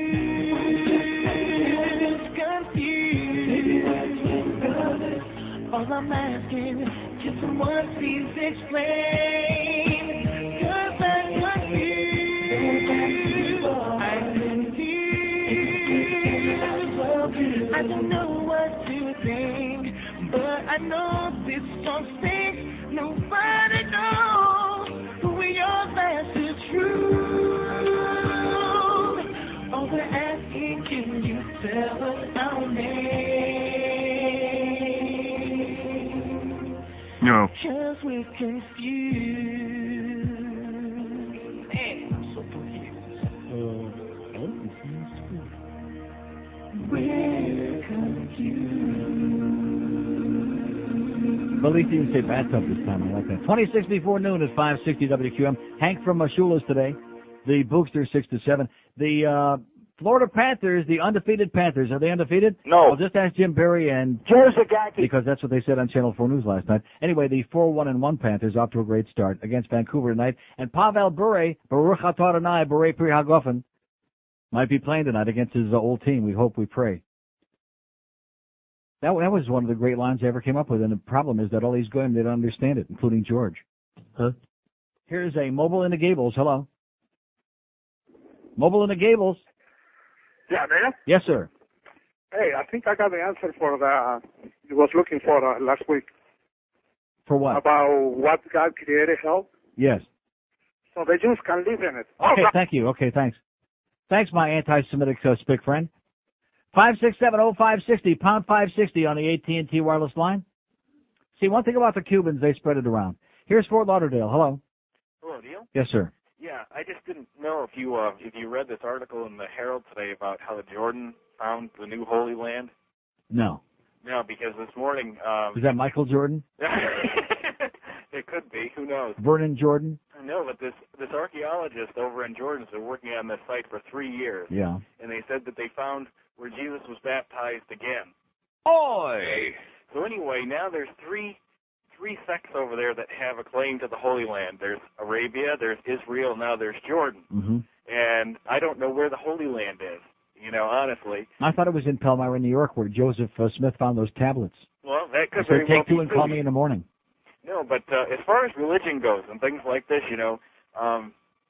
my ancestors are originally from Ireland, and I've been studying the Celtics some. And one thing I found out about, as far as the Christians go, is that one of their mottos is "Thou shalt not kill" and things like this. Yeah, except in Northern Ireland. Well, exactly. I mean, they went and wiped out entire cultures and Right. things like this, and they Right. had these, they had these inquisitions of the witches and things where they would actually cut off their breasts and then they would pull their teeth out while they were alive and Right. things like this, And I don't know. They didn't care which one they yanked either. No, they didn't. They You know didn't what care Al about- Goldstein always says? I hate the Irish. Well, you know him. Yes. All right. Well, that's all I have to say, Neil. And God bless you, sir. Take care, sir. Thank you. That sure stopped him in his tracks when Al said, I hate the Irish. Just stopped him flat. Stopped him cold. Well, you look at Northern Ireland, you look at your Crusades, you look at your Spanish Inquisition, you look at India and Pakistan, you look all over the world, and it's great. It's beautiful. It's a wonderful thing. I don't see any, why even go into it? 5670560, pound 560 on the AT&T wireless line. Here's Coral Springs. Hello. Neil. Yes, sir. I guess the proof that God exists is when they have these moronic post-game interviews after a sporting event, and the athlete from the winning team says, well, the first thing I have to do is praise God, Jehovah, or whoever else he's praying to, because he listened to my prayers, but he didn't listen to the other team's prayers. Thank the good Lord. Unbelievable. Because God bet on his team today. Don't you understand? I am so God's sick a betting man. of these moronic post-game interviews. Well, how do you feel about winning the game? I mean, what do you expect these people? They're just so moronic. Every time you flip on any of these channels, including CNN, you see some dumb jock or coach or jackass sitting at a table behind a microphone and a bunch of idiotic... And this is a new thing now. This only happened in the last few years to kill time for all these goddamn TV channels. That's it. They don't even have time anymore to... I remember growing up in New York watching... It's a press conference, Greg. It's a press conference. We got to get that on the air right away. I remember them always having the Star Spangled Banner before the game on Right. TV. They don't even do that anymore because they have to sell advertising time. So they don't even have time for the Star Spangled Banner anymore. Right. That's right. Hey, I got to change the subject. One thing, I got to make... Although tonight we will have both national anthems at the Macarena. Without we'll have question. O Canada and the other one. Without question. Right. Hey, listen, anybody out there shopping, and I don't know, Neil, you may use a debit card, what have you, but you're probably, you're obviously intelligent enough to understand how to use the thing. I'm so sick and tired. I go into Publix, I buy some fruit. By the way, Edie's Dreamery ice cream. Very, very delicious. Yeah, the new stuff, yeah. The new stuff, very good. So I'm in there. I got a jar of fruit and a pint of ice cream, and I got two ladies, very nice ladies, reminded me of my grandmother, probably in their 80s. 15 minutes to try to figure out how to use the stupid debit card on an express line. Listen, if you don't have $20 in your pocket, stay You know home. something, I agree with you. It's a very good point. When I see a sign that says Express Line, what that should mean is no debit cards, no credit cards, no checks, no coupons, no potchking around, good old-fashioned cash, And there were money. There were two ATM machines in the store. Right, Go to the ATM machine, get cash, get online. right. Unbelievable. She should only croak, sir. Unbelievable. And believe me, she will. Thank you. And have a great day. Depend on it. 5670560, pound 560 on the AT&T wireless line, 21 till noon at QAM. This is 560 QAM.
Taking a lead, by the way, there's a great article in here today in one of the papers, and I can't find a goddamn thing. Who's that that black guy? Is it Pitts? Is that his name? Pitts and Lee? I don't know what the guy's name is. But at any rate, it's one of those guys that writes usually a pretty marginal column about the whole thing with the drug laws. And now that the Republican governor of Mexico has had the balls to say we ought to be decriminalizing drugs, and this article is great because I happen to agree with it. I don't agree with decriminalizing heroin and cocaine, just like this guy that wrote the article. And I do agree, of course, with the marijuana thing. And this guy's now like he said we all ought to rethink this. But I can't find the goddamn thing. Maybe somebody out there knows what page it's on and which paper. Damn it. 567-0560, pound 560 on the AT&T wireless line. By the way, Daniel over there in, where's Daniel from? At Boyd Anderson High. Sends me a nice 3-page fax. Did you read this morning, by the way? No. Why not? I'll go through your faxes. Why not? Could be something good. But at any rate, it was something good, but not for you. But at any rate, Daniel's a high school senior and a great young man, and he wants to know at the end of his thing. And as far as the specs thing is concerned and swapping the CDs, we'll let you know in the next day or two. Oh, we also just got a spy report about that we need a confirmation on. That somebody went into Specs to try to buy one, and they're not exactly, the Specs isn't, they have the product. Yeah. They're not ready to sell them because they don't have them coded or whatever. So, I don't know how many stores that's going on with or what. They have them, they just can't sell them yet because they have to put a UPC code on them or a price tag or chicken blood or I don't know.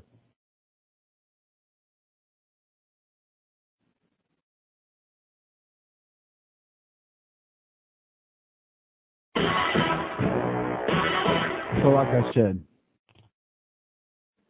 I said, next Shavuos when we start our Best Of campaign. God, I'm having a relapse. Thanks for the good news, George. Also, Daniel wanted to know if we have. I'm not laughing at him. I'm laughing with him, okay? Because he understands what a bogus place this is. He's interested in knowing if your show or WQM itself offers scholarships for high achieving. No, actually, Daniel, we offer scholarships for low achieving. If you could come in here and see the kind of people we got working here, you know what I'm talking about? Roy! So thanks for the laugh, Daniel. It's a great fax, and best of luck. And the answer, unfortunately, is no. And we'll let you know on swapping the CDs. Well, that's what he wanted to know. He knows better, but he was just hoping for the best, you know? Here's Miami. Hello. Uncle Neil. Yes, sir. How you doing? Okay. You're never going to get an answer to your question. I know that. Because you know it's a bunch of horse poo. Right. Well, listen, I was raised as a Catholic. I was forced to go to school, the CCD, every weekend. To the what? To the CCD. It's a Catholic school. You have to, it's one of those things where you learn about God and why He's so great and everything else. Uh-huh. I used to get thrown out of class because I used to ask the teacher, if God created the world in 7 days like He supposedly did and man was created first, where the hell did dinosaurs come from? Right. So they used to kick me out of class saying I asked too many questions. I should just accept it and this and that. Oh, you don't understand. There were never any dinosaurs. All those things they got like in the New York Museum of Natural Science. That's all man-made. It's just exactly. It's an atheist it never plot. really existed. It's a plot. Yeah. Well, that's all I got for you today. Thanks a lot, sir. Hey. I'll pray for you. All right, thank you. Okay, maybe God will hear me. I doubt it though. He's busy.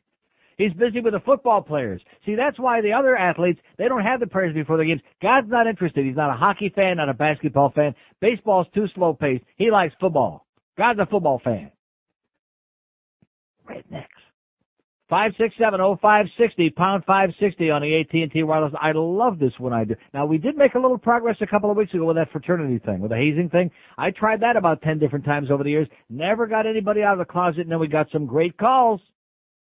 And once we get that voice shredder in here, what are you laughing about? That's going to be we got this monitor in here today that Greg Reed came in and looked at it. Hey, that's very, like that? I said, yeah, thanks a lot, Greg. Oh, yeah, he's the best. Here's a mobile in Boca. Hello. Oh, Neil. Yes, sir. I just want to tell you something really funny. I just got back from 5 great days in Vegas, which was a fabulous trip. Right. But what I find amusing was the local media, just like here, the end of the earth. Friday night we went to bed about midnight, and sometime around 3 in the morning there was Shake and quake, yeah. Yeah, well, we slept right through it. The next day, the local media was foaming at the mouth, end of the world, interviewing everyone and their brother about where were you when you had 10 minutes of shaking, and it was just like Hurricane Floyd here when the media was foaming at the mouth. And, it was a non-event, really, in Vegas. Where'd you stay? Mandalay Bay, it was great. Was it great? Oh, fabulous. Rooms were good? Oh, fantastic. Ought to be. It's brand new. And Bellagio, I And thought it's, was yeah. incredible. They have this water show out front that's like water fireworks and a light show every half Yeah, hour. I've seen that, yeah. Ah, incredible.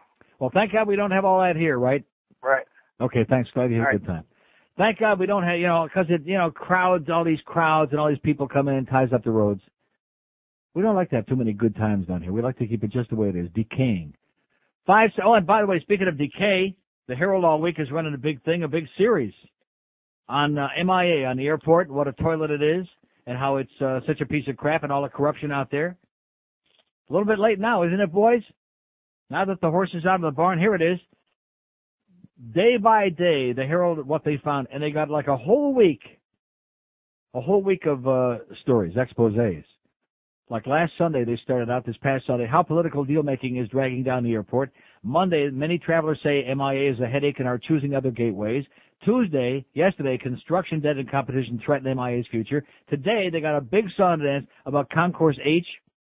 Flaws reveal problems in the $5.4 billion building program, and it goes on at great length about all the cost overruns and what a scam it is, and it's a piece of crap. It's sterile. Have you ever been in Concourse H? Which is, Yeah. I mean, it's new, and you got the escalators, but there's nothing there. Which goes on to tomorrow, which I can't wait for tomorrow. Why MIA has few of the high-end shops and restaurants found at other airports. What an understatement that is. There's nothing there. Friday, MIA's bid to become a world-class airport may fall short by design, it says.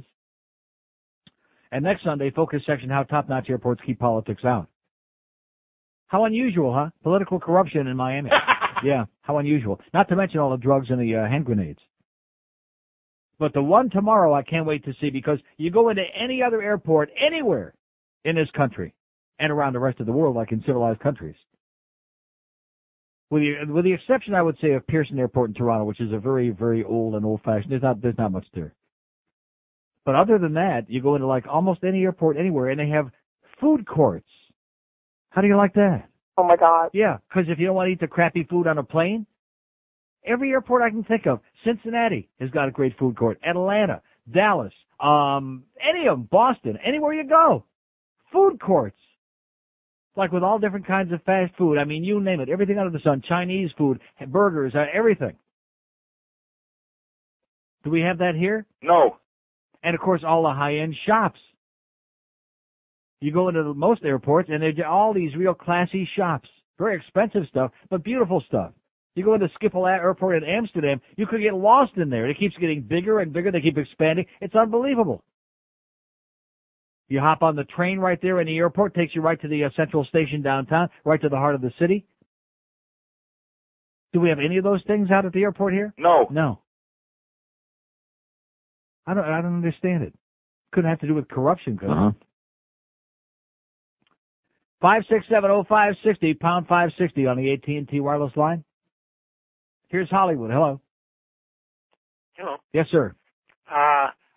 Talk about collective prayer. Where was that bastard God when 20 million Jews are praying for help? Auschwitz, Buchenwald, Dachau. 20 million? 20 million Jews at Treblinka, Dachau, and all those death camps. Where was that bastard? Where was he? Where was he? He was busy. Probably at a football game. Yeah, he was probably betting on football games. But anyhow, that is such. Here we are supposedly just entering the 21st century, and we're still believing stuff that existed 400 or 5,000 years ago. Right. Crack That's the saddest part. Primitive, ignorant people who babbled like a bunch of lunatics, who didn't know up from down, who didn't know day from night, who knew nothing about science, nothing about weather, nothing about anything. Every time there was a rainstorm, God was pissed off. And now here we are 2,000 years later, as you very accurately point out, sir, and people are still believing this crap? And people are, by faith, well, this baloney concept of by faith and tradition like circumcision. They have no idea where circumcision started from and what the philosophy is. Mm-hmm. And they still carry on this crap. Can you imagine that? It's $1 billion industry of foreskins. By the way, you know where foreskins go after they're collected? Probably to Spain. They eat them over there. No, they ship to Ireland. They're planted, and 20 years later they come back as New York cops. Okay, thanks. Thank you so much. Excellent. That was good. It was almost as good as Baruch Atah Adonai Borei Pri Hagafa, but not quite. 5670560, pound 560 on the AT&T wireless line. That's the problem with the world, man. Too many goyim. Here's a mobile in Weston. Hello. Hey, Neil. Yes, sir. Yeah, the insurance companies are at it again, ripping us off after the hurricane. Yeah. I had a little leak in my roof. Ceiling got wet. And that's only about a 10-year-old house. Mm-hmm. I go to the State Farm to find out, what my coverage is. And I don't have a $500 deductible on anything else that happens. If it happens by a named storm, then it's 5% of some figure. To get my deductible, $6,500. Yeah. Is that amazing or what? It's unbelievable. What kind of a deductible is that? Now, because of the hurricane, Andrew, I guess, if the storm that causes the damage to your house has a name, then they take 5%. Oh, if it has a name. Something. So in other words, they're taking names. They're taking names and they're kicking ass. Okay. So anyway, I gave up religion in Vietnam. That did it for me. I said, how could all this carnage go on and people actually believe that there's a God? So that did it for me. Amen, brother. So hallelujah and I'll pray for God. it. Okay, so. Bye-bye. Oh, by the way.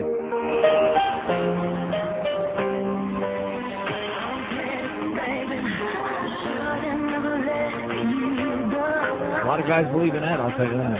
They see Britney, they say, huh? Oh, God, that's good. Let me tell you, if there was a God, she'd have real breasts.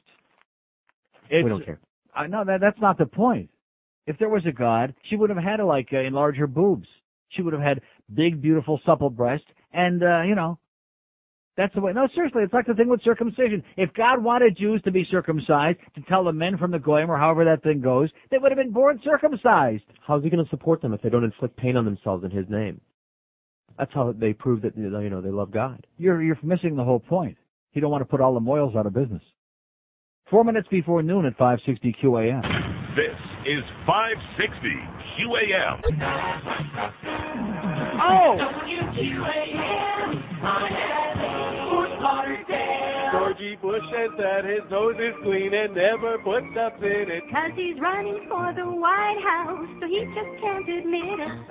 Stone drunk and that's not all, he even downed a few speedballs. In college any drug would do, he even dropped some acid too. Why won't Georgie just come out and simply say he did it? He prefers the press would shut their mouths. But it's none of your goddamn business. He did more than what you think. But he washed it down the Does sink. he prefer cocaine to hash? That's the question that he does. Can he make his point much clearer? Like a razor on a mirror. But he wants us to believe that he didn't do anything. Georgie Bush says that his nose is clean and never puts stuff in it 'cause he's running for the White House, so he just can't admit it. Georgie's clean, Georgie's clean, Georgie's clean. 1202 at 560 WQM. Robert Steinbach. See, I always get him confused with Leonard Pitts and Freddie Pitts and all those guys. They all look alike. But at any rate, the Rethinking U.S. Drug Laws, it's on page 1B in the Dade Herald and 9B in the Broward. It's a great column, although I'm a little bit confused. I thought, and maybe we're wrong, George and I both were under the impression that Gary Johnson is the outgoing governor of New Mexico. That's what I had heard. And Robert Steinbach, in his very excellent otherwise column today, says Arizona Governor Gary Johnson this month became the most prominent American elected official to stand up and state the obvious. The nation's war on drugs is such an abject failure, it's time to consider some form of legalization. Anybody out there know, is Gary Johnson governor of New Mexico or Arizona? It must be Arizona because the Herald couldn't make another mistake. But anyway, the article goes on and on and on, and we get to the good stuff. It says, this is where Governor Johnson comes in. He's admitted smoking, not experimenting with marijuana, and also using cocaine in college. Yet today he is a health-conscious triathlete who rejects drugs, alcohol, even soft drinks. I made a bad choice, but even then it wasn't the choice that I felt should have landed me in jail, Johnson told a George Washington University audience this month. Johnson's comments are a striking contrast to mealy-mouthed presidential aspirant George W. Bush, who won't admit what is widely presumed, that he partied with recreational drugs as a young adult. Now here comes the good stuff. It would take some powerful rhetoric to make me accept the legalization of hard drugs like cocaine and heroin. Did we get an answer? No. Oh. Somebody was looking for a news reporter. They were looking for a news report on this station? Yeah. Are you out of your... Oh, my God, you got the wrong place. Yeah. They had a good story, but it wasn't sports related. It would take some powerful rhetoric to make me accept the legalization of hard drugs like cocaine and heroin, says Robert Steinbach. But the legalization of marijuana, considered by many to be less harmful than alcohol and tobacco, is a different matter. Wait till you hear this number. More than 600,000 Americans were arrested in 1998 for possession, not for sale or distribution, just for possession of marijuana, according to FBI statistics. Few actually ended up in jail, but the arrests ruined careers, drained family resources to pay for lawyers, and for those too poor to fight, created permanent criminal records. This makes no sense. Marijuana has been decriminalized in 11 states with no increase in usage. Also, 85% of regular users use only marijuana. Make it legal, and the government's vast drug-fighting machinery could concentrate on the 15% who represent the most serious aspect of the problem. He says there's one sure way to make this country's drug policy more effective. Talk about it. Nice going, Robert Steinbach. Let's hear it for a Schwarzer that made some sense today. Nice going, Bobby. Now, how come these people don't know if Gary Johnson is the governor of... I was sure he was the governor of New Mexico. They said it on CNN. They don't make no mistakes, do they? No. Now, who would you believe, CNN or the Herald? Not that it's a big deal. I mean, they're both right down there next to each other. Although New Mexico is much prettier than Arizona. I've ever driven through there? New Mexico? Beautiful. Oh, I mean, there's no people there. Maybe that's why it's beautiful. Just a few Indians, you know. But the rocks and the whole topography, it's nice. You don't want to drive too fast, you know, it's boring, but it's beautiful. Arizona, on the other hand, is kind of like Sunrise with a lot of pricks. 567, I have all those cactus plants out there. 5670560, pound 560 on the AT&T wireless line. Here's Boynton Beach. Hello. First time caller, long time listener, Neil. Yes, sir. Hey, buddy, I got a question for you. Well, not actually a question, but a PBS show yesterday regarding the teenagers up in Georgia, and they really weren't talking about that these children were going to the church for looking for Savior.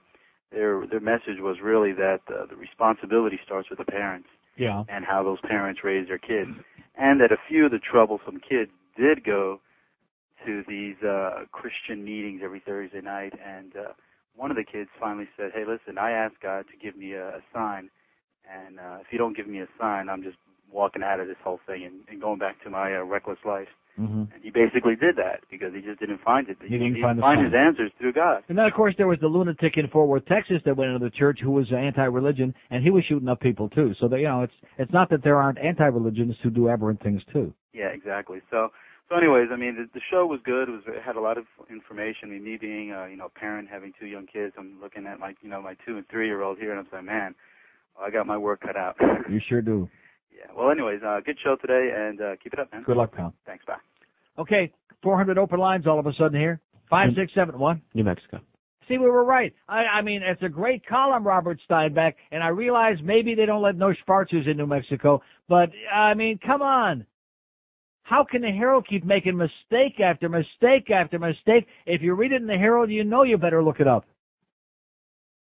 Arizona Governor Gary Johnson.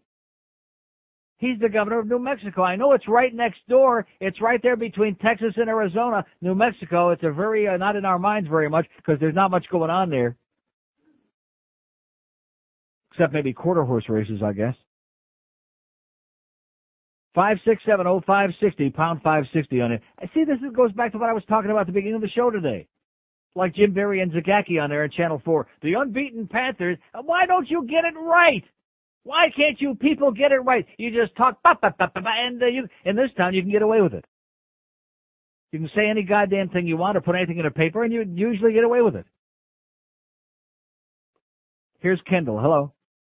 Hello, Neil? Yes? I got my finger on it, Neil. Okay. In the article, too. Okay. That's what I was calling about it.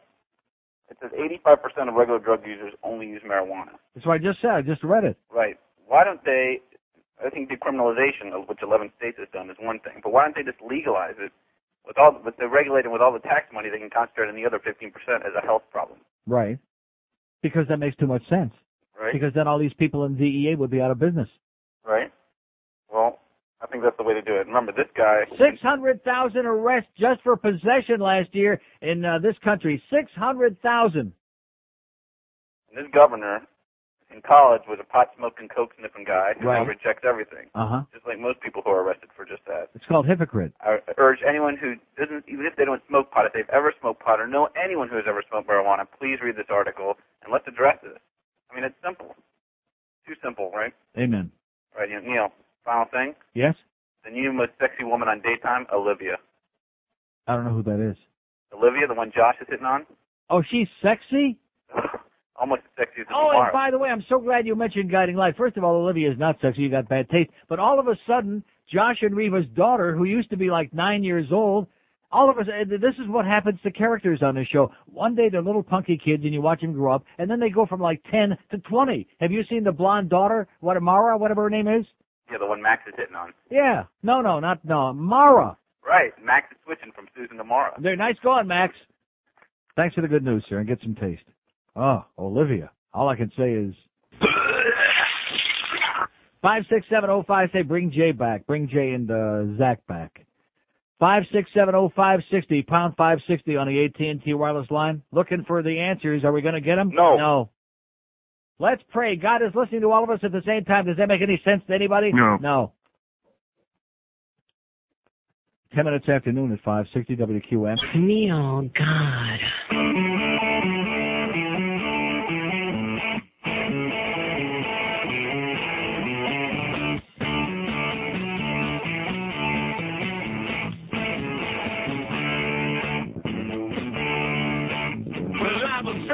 Drugs and I puked on the rug 'cause I was filled with liquor and lube. In walked a man with a card in his hand, said I'm a friend of Bill W. He said, hey, thin fella with your skin turning yellow, your breath's 100 proof. Your visions are clear 'cause you're sharing a beer with a woman who's got half a tube. She was a freak. Won't you give me 12 steps? Give me 12 steps, sponsor. Give me 13, maybe more. No. Trying to brush something off of my shoulder. Turned out it was the floor. Won't you give me 12 steps? Give me 12 steps, sponsor. Give me 13, maybe more. No. I'm getting real tired of blowing my paycheck, then blowing 1.4. Drive me to detox. What did Jesse say about weak people needing all that crap? Well, I had a point. 12:15 at 560 WQAM. 400 open lines all of a sudden. Here we were rolling along singing a song, and then they just stopped. They just stopped in their tracks, held their breath. 5670560. Pound 560 on the AT&T line. Last couple of days, we've had a few people call that just came back from Vegas, had a great time. And when you go to the airport in Vegas, by the way, which they keep expanding, keeps getting bigger and more beautiful, etc. Not only have they got all those slot machines in the, which you'd be a fool to play, by the way, except to kill some time in the airport, but they've also got all kinds of food. They got sit-down restaurants. They got every kind of fast food under the sun. They've even got FOM. Why do we have nothing here? Why is this airport sterile? Why did they build that big Concourse H at a very, very overblown price, and there's nothing in there? See, this is why you have to laugh when people keep referring to this as a world-class city. You just want to don't know whether to pee in your pants. You just, drop a load on the floor. You just don't know what the hell to do. It's a joke. Even the airport is like as sterile as the inside of a goddamn oxygen tent. And they just discovered this at the Herald, by the way. Here's a mobile in Sunrise. Hello. Hey, Neil, how's it going? Okay, sir. Hey, about those buttons, are you going to have any of the were you FUD packing buttons? Have a great day, pal. Get with it. Good guy, one-track mind. 5670560, pound 560 on the AT&T wireless line. Like I said, he looks good, but where are we going? To a mobile in North Miami. Hello. Hello, Neil. Yes, sir. How you doing, buddy? Okay. First time, long time. Listen, even though I've never stolen a freight train, I do drive a freight truck, okay? I got a question for you. Do you think the pyramids were strictly man-made? No. You don't? No, I think little green men from Mars made it. Okay, that's all I wanted to know. Okay. Thank No, I think John Levitt made them. They were levitated. 567, or maybe the people from Levittown, Pennsylvania, they're a bunch of religious freaks. Maybe they did them. It's the mystery of levitation. It's that evil eye. Haven't you ever seen that evil Egyptian eye? Just the one eye. That kind of Cyclops-looking eye. Didn't he do it? He did it. 5670560, pound 560 on the AT&T wireless line as we continue searching for the ultimate truth. And this audience just doesn't have the truth. I keep sitting here waiting to be convinced. 23 years of it, I keep waiting to hear the goddamn truth. I'm begging for it. And the truth, too. Can't get it. Can't find it. Ask the simplest of questions. Can you get an answer? No. No, absolutely, positively not. Here's Hollywood. Hello. Hey, Neil, how you doing? Okay, sir. Is that the spiel by Neil? Neil, I wanted to ask you something. What are you hacking at China, sir? What are you talking? What language are you speaking? English. Okay. I was driving on I-95 this morning and going south next to Sterling Road, there was a big billboard with a picture of Peter Warrick on it, and it says, Equal Opportunity Employer. And a pen to sign. Okay. Whew, like I said, really, you could smell it, couldn't you? The staleness of that material like last year's goddamn halava. 5670560, they're out of material. Is that what the message is? I'm a little bit slow on the uptake. I mean, it's not even close to 1 o'clock yet, and this audience is already out of material today? Is that the message I'm getting here after the 8 million different things we've talked about here today? 8 million. Minimum. And this crowd's out of material again. Because once again, I backed them into a corner, and all they know how to respond is, that's it. They can't respond. I'm embarrassed for you. I'm embarrassed for me. Here's a mobile in Miami. Hello. Hey, Neil, how are you? Okay, sir. Hey, I heard one of those thumpers call in on you earlier, and he was trying to put you down on the Bible, if you read the Bible and all that. It's yeah, I've read all that crap many years ago, and I'm trying to I forget have it. too. You know, but it really all it boils down to, he wants to take the faith to believe in it, and you want to take the faith not to. No, it doesn't take any faith not to believe in it. Right. It's either I do believe and I take that leap, or But you it don't. doesn't require any faith. It just requires common sense not to believe in it, not faith. I agree. Anyway, I was over You can't spend your entire life based on faith in something that was written by primitive, idiotic people thousands of years ago. You just can't do that. If we can't transcend our brains a little beyond that, then it's hopeless. There's no hope for the human race if we can't elevate ourselves beyond that. There's no proof of it, that's for sure. Hey, did you get flooded when that storm came in? I know you guys had a lot of water over there in Plantation Acres. No. Oh, you were all right? Yes, sir. All right. I was going to tell you, if you ever were looking for any help as far as standby power, I can give George a number after you get off the line if you're looking for a generator or anything. Okay. All right? Thanks. Oh, he's not there anymore. 5670560, pound 560 on the AT&T wireless line. We got 2-300 open lines here. When's that new toll-free number coming in, by the way? Should I have asked that? Yeah, that's right. What are you bitching about? You got your new monster in here. It's only been 8 months. That's right. Got to work in baby steps. You've heard of the 12-step program. We just played that bit. We got the 12 baby step program here at QAM. Little teeny tiny baby steps. Because like the boss said yesterday when I was having a nervous breakdown in here, he says, oh, we're not cheap. We're not cheap. Whatever it takes, baby, sparing no expense to bring in the best Band-Aids and the Scotch tape that money can buy to try to put all this direct together with.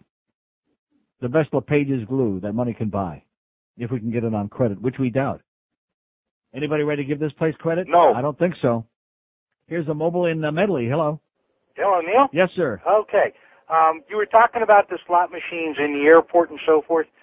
My experience has been when I go to Vegas, which it's been a few years now since I've gone, but I've found that the slots in the airport seem to give a better return. Now, maybe it's just psychological. Oh, you've got to be dreaming. Well, what I was The thinking... slots in the airport are for suckers. Well, what I was They're thinking... for people who can't wait, who have got such ants in their pants that they just can't pass up those machines. Those slots are tighter than a witch's rectum. Believe me. But wait a minute. Just I'm telling you. Well, maybe you're right, but just let me get to my side here. I kind of have had good experience. Well, that means you were lucky. I mean, anybody That's can get very lucky. possible. Right. That's very possible. But I was thinking that maybe there's some kind of subsidy at the airport to make you come in, get a good feeling about coming in. Geez, I already won $5 at the airport. I can't wait to get to the casino. And then conversely, right before you leave, they give you a drop of it back while you're waiting for your airplane to depart. No. So you kind of come in feeling good and you leave feeling good. You have it backwards. What they want to do is before you depart, especially, get whatever money you've got left that you didn't use already. No, sir, you're laughing, but it's true. I'm sure you're right. They want you to have a good time, but they want to extract as much as they can before you finally hop on the plane and leave town. In fact, if they could find a way to do it, they would put the slots on the plane until it took off. Yeah, but they want you to come back, so maybe they'll give you a little bit back before they let you go. Who knows? No. It just seemed to be my experience. I thought I'd share it with you. Better spend your money at FLM. All right, pal. Take care. Okay. Oh, I love FLM. Can't have no candy. What was that candy that the Rimmers were trying to push on me that Phil was, horrible. C's? Is that name? Oh, God. And we had some caller with bad taste calling about that C's candy. I wouldn't feed that to gerbil. In other words, I wouldn't stick it in Richard Gere's rectum. Oh, my God. C's. Have you ever had that? I'd rather have D's. I'd rather have B's, as in Bumble. 5670560. FLM, those crunchy, whatever the hell they call those real crunchy ones with the powder on them. Oh. I could eat 3 pounds of that. Go into a diabetic coma, sit there with a big smile on my puss. Here's a mobile in West Palm Beach. Hello. Yes, hey, Neil. Yes, sir. This is Greg. Long time listener. I haven't called you in, 10 years. Does that make me a chronic caller? Nah, it makes you absent. Ah, there you go. Exactly. AWOL. But I still listen a lot. I just wanted to touch base on 2 of your topics, I'm a native Miamian, but I grew up a little bit in a little town called Micanopy, just outside of Gainesville, Florida. What is it called? Micanopy. I never heard of that. Just a little town outside of Gainesville, about 11 miles south. Anyway, so I went from Miami to Micanopy, got to play with the rednecks up there. Of course, yeah. You know how they love to drink and everything. But I always found out that, all these ones they were drinking rednecks, they always wanted to go out and fight, and bust head and everything else. While all the rednecks that smoke pot, all they did was watch TV. Right. So I mean, it goes to show you. Yeah, one thing about the weed, it doesn't make you aggressive. That's for damn sure. Absolutely. Nobody ever accused anybody of smoking some pot and going out and holding up a goddamn liquor store. Absolutely. Another thing was about the religion and everything up there, especially up there. You got all the Southern Baptists and the Episcopals and all that. Exactly. Well, the one thing we used to do is, I went to one of their little Wednesday night religious things. The only thing I got out of religion was getting laid. There you go. Works every time, man.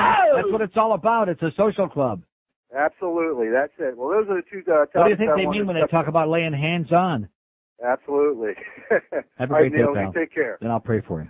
Thank you. You're welcome. 25 past noon at 560 WQ. And by the way, Jeff Hyde, did I mention about him? God.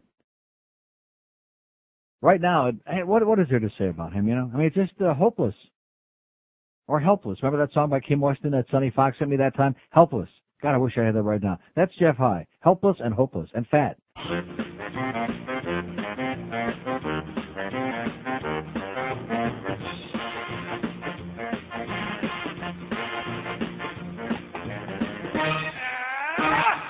The way I move around when I go to, I call the mambo movement number 2.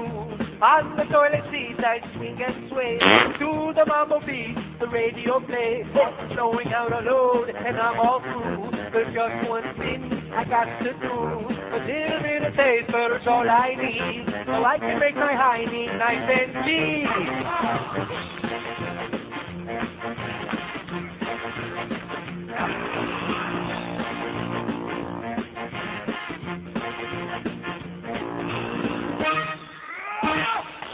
I don't have to push, I'm in control. When I'm moving side to side on the toilet bowl, I never have to spray, it comes out whole. It looks a little like the Tootsie Roll. I sway to the left and sway to the right, from cheek to cheek, and I'll tell you why.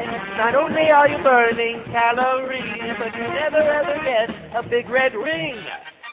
That's why big fat guys who can't use the exercise can have some fun when they hit the mambo movement number 2. Hey,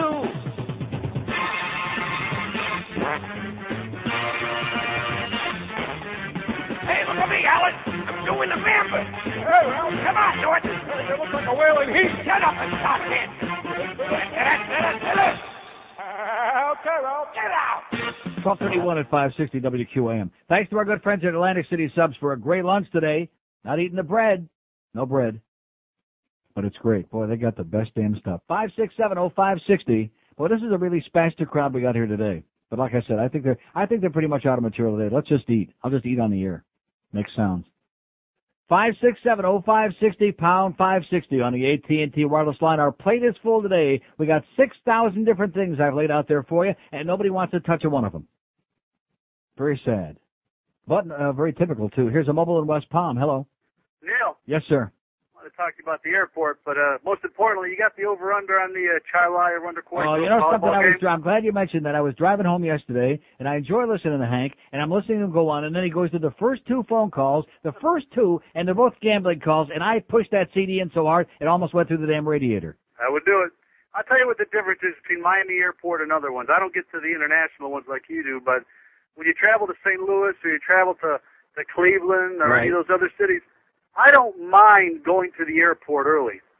It's almost part of the relaxation process because, like you said, you can go eat your dinner. There's nice restaurants. You can shop. I dread going to Miami. It's like going to a third world country. Mm-hmm. As soon as you get in there, you can just feel the tension start to move up. You just don't want to go there. You know There's something? no pleasure in it whatsoever. Even the religious nuts that used to be in there, you used to have to jump over them. Even they got out because it's so bad. They don't want to hang around there anymore. At least they were good for comic relief. Right. Take it easy, Neil. Thanks. Yeah, it's a very sterile place, but again, nobody cares about that. And of course, most of these people don't go anywhere anyway. I guess I must be the only one who keeps hopping on a plane and going to real places. These people are just, 5670560. Got a hockey game tonight, by the way. Any interest? Vancouver Canucks. No. Well, was that an exciting game last night? And I thought they had a great crowd in Tampa. The only problem is I didn't realize that during the month of October they're selling tickets 2 for 1. 2 for the price of 1. That's how desperate they are, and you can understand with the crappy product they got. But they played a great game last night. Vancouver's ahead 5-2 early in the third period. Lightning come back with 3 goals, tied up with a minute and a half to go, and then Messier scores it early in overtime, and Vancouver wins 6-5, but Tampa gets a point for the regulation tie. It was a tremendous game. Not a game that I care all that much about, but it was a very entertaining game. Any interest? No. Okay. Here's Miami. Hello. Neil. Yes, sir. Good afternoon. Just a little bit off the subject here. I just want to know if you know that, what's her name, Elizabeth Dole quit. Oh, she did quit. Yeah, today. She said she couldn't handle the 85-1 odds. Uh-huh. She said 2-1, 5-1, 10-1, but not 85-1. Elizabeth Dole stepped down. Is that going to make any difference? No, well, She here's couldn't the thing. she couldn't have won a fixed election for dog catcher. Well, here's the thing. Here's where she takes credit away and why she should learn history in the United States.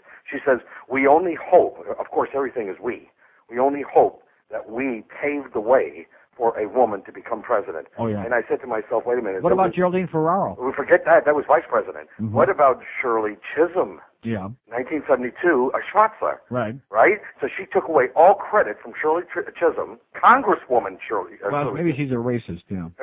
No. She just has a bad memory. Elizabeth? Uh-huh. See you, dear. Okay. Caught me with an onion in my mouth. Boy, that's bad. Oh, boy, that's good. It scours right through when you got a raw throat. 5670560, pound 560 on the AT&T wireless line. Elizabeth Dole is out. What are we going to do now? And by the way, you notice how John McCain is starting to make some big inroads on George W.? See, the reason George W. was so far ahead of all the other Republicans was there wasn't anybody running that like Steve Forbes. Anybody want to vote for him? No. With that complexion? No.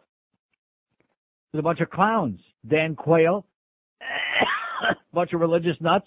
They packed Pat Buchanan off to the Reform Party, which makes us have to wonder about them. Poor Jesse. Jesse means so well. He's going to have to find his own party. Here's a mobile in Everglades City. Hello. Mobile in Everglades City. Hello, Neil. Yes, sir. Hi. Let me tell you about the real culprits for the flooding. Out in the Big Cypress National Preserve, they closed 8 units on October 8th. Uh-huh. The Water Service and the National Park Service are in cahoots out there with biologists who flood that area. And like I said, on the 8th it was closed. These people are telling us in the newspaper that it was closed on the 12th. And that's a bunch of jive. They knew the water was high at the end of September, and they didn't do anything about it. Now, what they're creating now is they're flooding all of areas 3A, 3B, the Big Cypress National Preserve. They are ruining the hammocks that take thousands of years, Neil, to develop. Yeah. Okay? They run the deers on the levee. Now 5 or 6 years ago, they had the water up so high, too, that they killed 1,500 to 2,000 deer. Now, what these people are doing is a travesty to the environment. It's unbelievable how they can lie in the newspaper about October 12th they had the gates flowing when they closed it for high water on October 8th, and they knew weeks before that it was going to happen. Sounds like more Florida incompetence to me, sir. It's unbelievable. It is very unbelievable what they can do out there and get away with it. Okay. It's mind-boggling. You know, a hunter takes an average during a season out there. They take between 200 deer out of that one unit, and they can kill between 1,500 and 2,000 deer in one flood. Even God couldn't do that. No, sir. No, sir. Not even with the hammocks that take thousands of years to develop. Well, people should be outraged, Neil. They just throw lies left and right. And the Water Management and the Park Service are both the culprits. Okay. Good luck for you, pal. I'll pray for you. He's all whipped up and pissed off, but does anybody care? No, they're oblivious. Just don't rain on us anymore. Just leave us alone. That's the Florida mentality here. They're not going to get whipped up to a frenzy. Just like this airport thing. They just don't care. 5670560, pound 560 on the AT&T wireless line. I guarantee you, if we woke up tomorrow and everybody at Miami International spoke English, then 95% of the complaints you get about the airport would go away. Because that's like a fetish here. I don't care about that. That doesn't bother me in the least. In fact, I know a lot of people out there at the airport. They all speak English, at least to me, and I speak English back to them. It doesn't faze me. It has nothing to do with my life, and I fly out of there all the time. But all of these other things and the second-rate nature of the services out there, these are the things people ought to be concerned about. But nobody cares about stuff like that. All they care about is things where they can hate. 5670560, pound 560 on the AT&T line. We're pushing, we're pumping, we're yanking. We got our beautiful new monitor today, and it looks really good when it's all lit up in blue. Well, a couple of times. 22 before 1 at QAM. I would tell you more about the specs thing in our Center 1 CDs. The new ones sound great, by the way. We've listened to one right here. I'd tell you more about swapping and all this other stuff. We'll wait till tomorrow. Maybe by tomorrow, Carol will give us the information. And about the buttons, and maybe we'll actually have some of those, the keychains, and, have like our hands on them. If Carol ever decides to get her ass over here. I don't want to start putting pressure on her, you know what I'm saying, and start ripping her on the air too much. But she is taking years off my life. You know who I'm talking about? Good old Carol. 21 till the hour at QAM. The fans beginning to blow the play selection.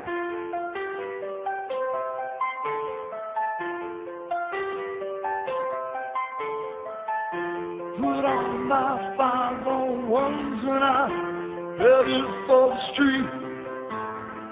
Just checked out the best of Hustler and I'm starting to feel the heat.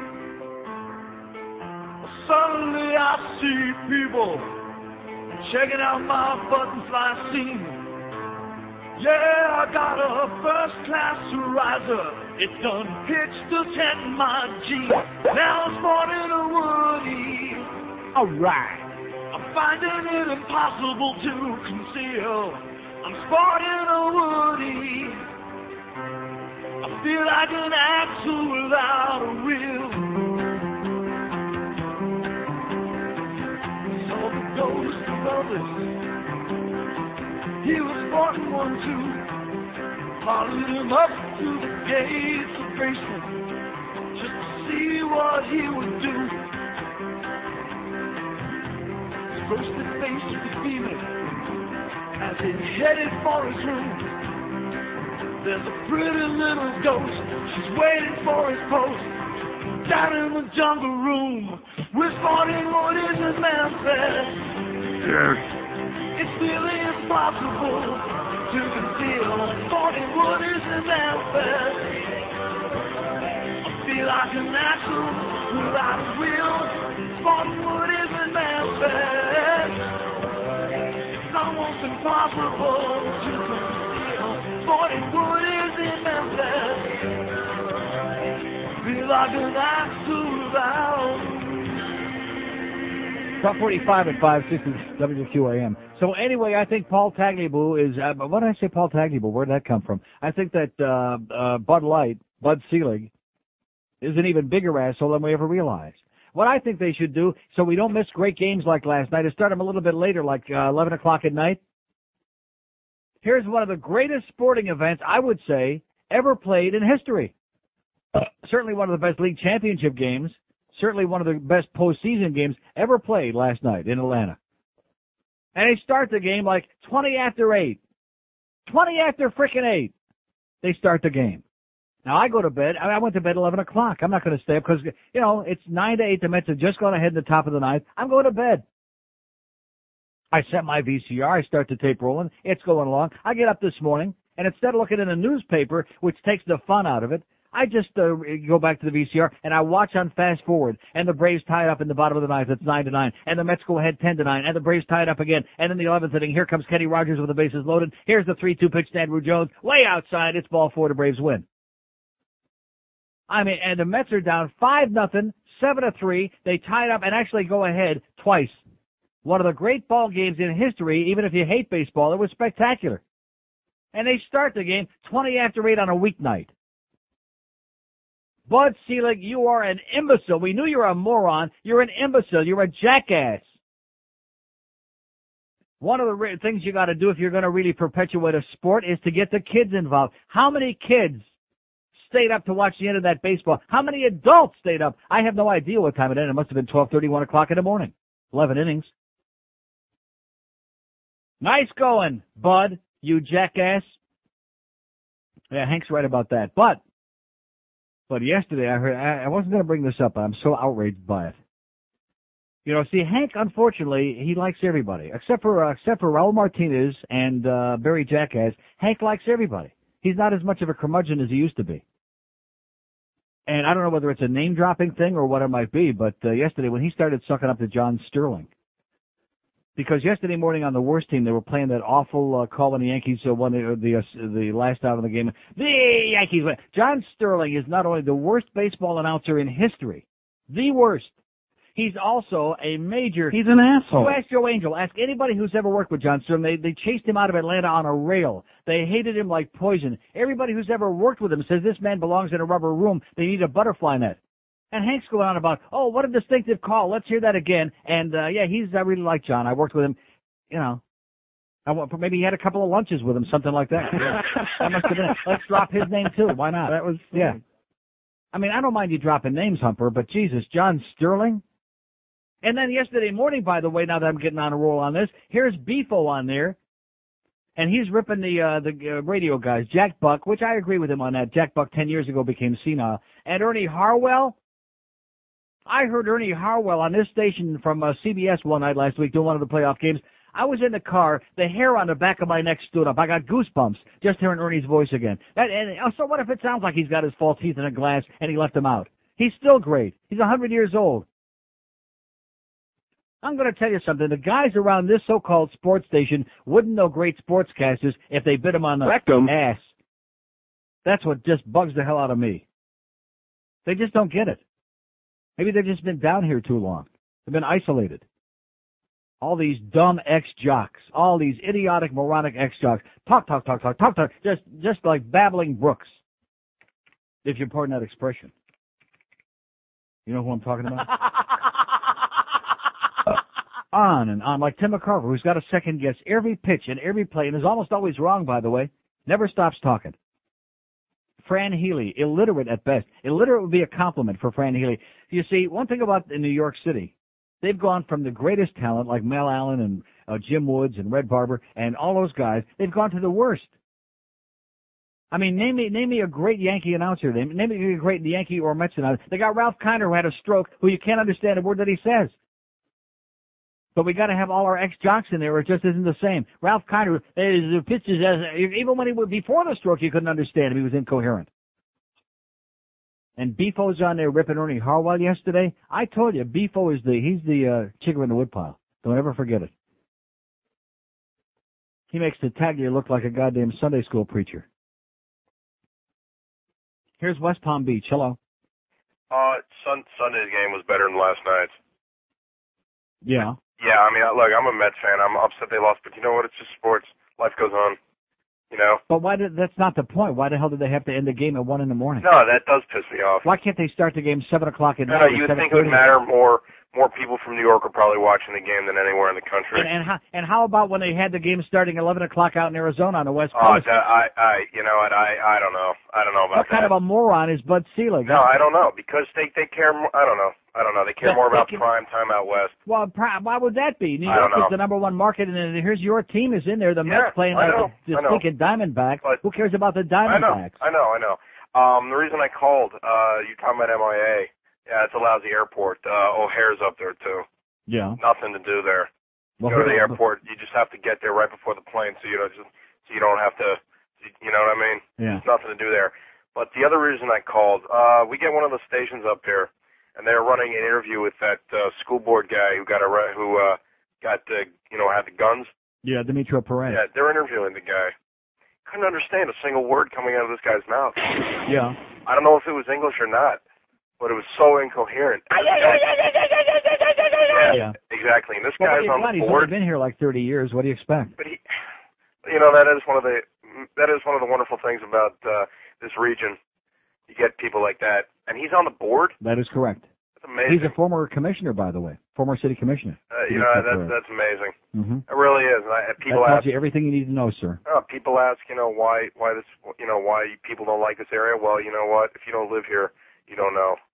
Okay. I'm out of here. Thanks for your uplifting comments, sir. Have a great life. I'll pray for you. I guess we're not going to find out why God hears all of our prayers today. Just hopeless. Another one of those questions that we just don't get any answers to because the religious folks out there, they just leave them alone. Okay, I'll tell you what, we'll make a deal. We'll leave you alone if you leave everybody else alone. How's that? No. Come on. 567-0560, pound 560 on the AT&T wireless line. Some stinking nerve of Jeff DeFore. Jeff DeFore should only have the talent in his goddamn whole fat, pudgy Jewish body that Ernie Harwell's got in those false teeth in the glass. And he's got just like the day that he was criticizing Dave Johnson when he was on there with our mutual friend Phil Saltzman a couple of years ago in IOD, about 3 years ago, ripping the hell out of Dave Johnson. Dave Johnson could call a race better in his sleep than some people you know, Bleefo. God. What a bullcrap artist. Here's Hollywood. Hello. Hey, how you doing? Okay, sir. I wanted to ask you a question about what you were talking about earlier with the religion thing. I did a term paper one time. It was called Murder in America, mm-hmm. and I did so much research on each murder, and each murderer came from a very, very strong church-going religious family. Right. Usually. And, exactly. Like Koresh and stuff. They had all little cults, but the research that I did, I mean, if you notice, almost every church is like a cult in itself. Right. And that's a big thing. But the main reason why I called is, if God is so powerful, tell all the religious people out there, why doesn't he have a website? Exactly. Good point. Good point. The only one I know is NeilRogers.com. Exactly. The only one I know. All right. Thank you, sir. Hey, guys. By the way, there's a great website, potbansucks.com. Yeah. I'm not going to tell you who told me about it, but there's a fantastic website for those of you Denise Potvin haters. I feel really, really shitty. Yeah, and I would too if I had a website like that. Potbansucks.com. All you New Yorkers will really love it, especially you Ranger fans. Here's a mobile in West Palm Beach. Hello. Neil. Yes, sir. I probably won't get to finish this, but listening to your not? show for a little while here because you get cut off, You get I cut can't off for believe what? that someone would pay you a check to complain every day. Complain. What am I You complaining about actually today? have listeners that listen to this. Yeah. All right, and Then secondly, why do you listen? You just you got call through saying you yourself listen such every... a worldly No, wait a guy. minute. You just got through saying you listen, and why would you're just contradicting yourself. Because You I was on you the can't show imagine why already. anybody would listen to it. And then it follows through, and I said, okay, this is going to lead somewhere. This is going to go somewhere. Yeah. But it never does. I said, well, let me tune Yeah, back but wait later. a minute. Maybe it goes It never somewhere. does, but you keep tuning back in to see if it will. Well, let me just make one point. Sure, go right ahead, You call sir. I can't yourself a wait. worldly man. You still there, or are you hanging up again? I'm still here, sir. Oh, thank you. I'm You still call eating yourself a my worldly lunch. guy. If you're so worldly, you don't know that these little pissant problems go on everywhere? Are you really that narrow-minded and stupid? What like problems, the other guy said, what problems are O'Hara those? What problems are those? And I don't, see, I won't listen. I won't take any crap. See, I will listen to, if you want to be civilized, when you start giving me a bunch of crap, I don't take any crap from assholes like you who are liars. You listen to the show every day. We all know that. Even a kid with an IQ of 2 out there, even a little infant knows that just by hearing your words that you listen every day. You can quote chapter and verse everything I say. And obviously something that I say all the time, or maybe some of the time, or maybe today, ruffled your feathers, and so therefore attack me. I got news for you, sir. I got more brains in my tuchus than you got in your whole goddamn body, okay? That's obvious. And what time is your show on, by the way?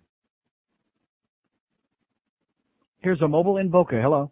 Hello, Neil. Yes, sir. You know what? That idiot will be listening again tomorrow. And he listens every day. I want to laugh at him. I mean, here's the guy that says he can't imagine why anybody would listen, but he's listening. Exactly. He's supporting you, Neil, but he hates you. Yeah, good for him. Hey, I got a comment about the broadcasters. Yes, sir. You know, it should be a sin to mention Jeff DeForest and along with Jack Buck and Ernie Harwell in the same sentence.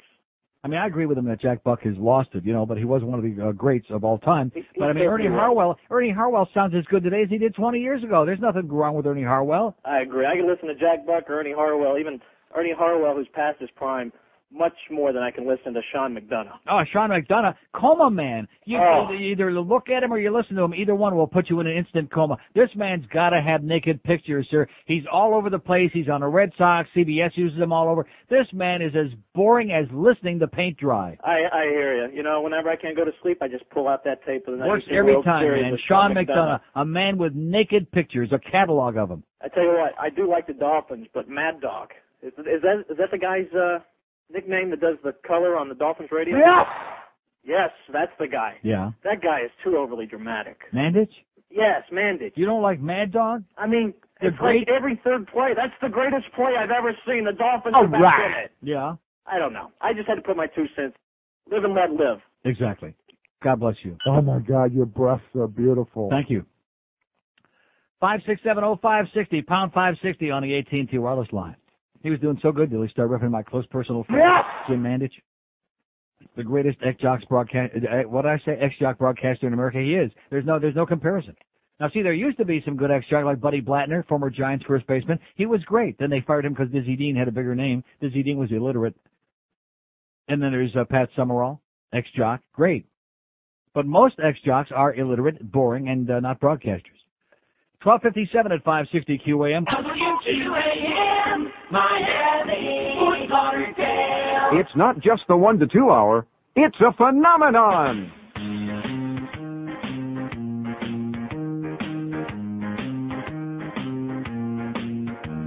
I love The Sopranos each week on HBO. By my TV I'll be staying. Set up by Uncle June. Tony's mom's a loon. Now he knows who was betraying. He goes to therapy, takes Prozac daily. Wants to be with Dr. Melfi. One thing I know, I just love The Sopranos. They should win all 16 Emmys, 'cause Tony loves his ducky. The duckies, they did flee. The duckies, they did flee. Made him sad and lonely. Sad and lonely. Him and Carmela live in New Jersey. They are family. Goes to Bada Bing. Naked girls that sing. All of the time. Bing, bada, bada, bing, bada, bing. Lay They avoid the cops, they don't stop. I love the Sopranos. Oh yeah, I love them. We will see when Tony gets to see Big Pussy, his mommy, and crazy. I want nobody. I know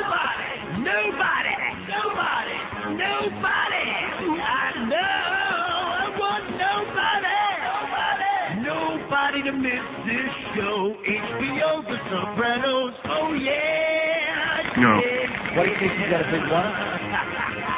104-550 WQM. We got the Humper Hank Goldberg this afternoon. No more gambling calls, okay? Save them until after 4 until I get home. Please, stop with those stupid gambling calls. It makes me reach for my CDs immediately, if not sooner. And I'm sure most of the audience, too. All you GA members, get lost. You're killing us. 56705. You know what it reminds me of, the religion thing? It's like insects. It's like humans have reduced. No, seriously. It's like insects that crawl out of the ground. You know, they're like looking around like, totally lost. Baruch atah Adonai melech ha'olam, King of the universe. All the Hebrew prayers, 99% of the Jewish prayers start, Blessed art thou, Lord, King of the universe. Like we're little tiny, ass-licking supplicants. You know, that's what we are. Oh, God, you're good. Oh, God, you're going to leave me alone now, God? You're going to stop with the floods? You're good. I like you. You're okay. Oh, God. And then, of course, when you drink the wine, unlike Dracula, who never drinks wine, when you try the wine, you have to say, Bore Pri Hagofen. See, I'm trying to go back to that because it was such a stroke of genius on my part. The only problem is nobody understands it. Well, what's the literal translation? What? What's the literal translation of that? Of what? Beret Pri Hagofen. It means Beret will play on the right wing tonight, if we're lucky.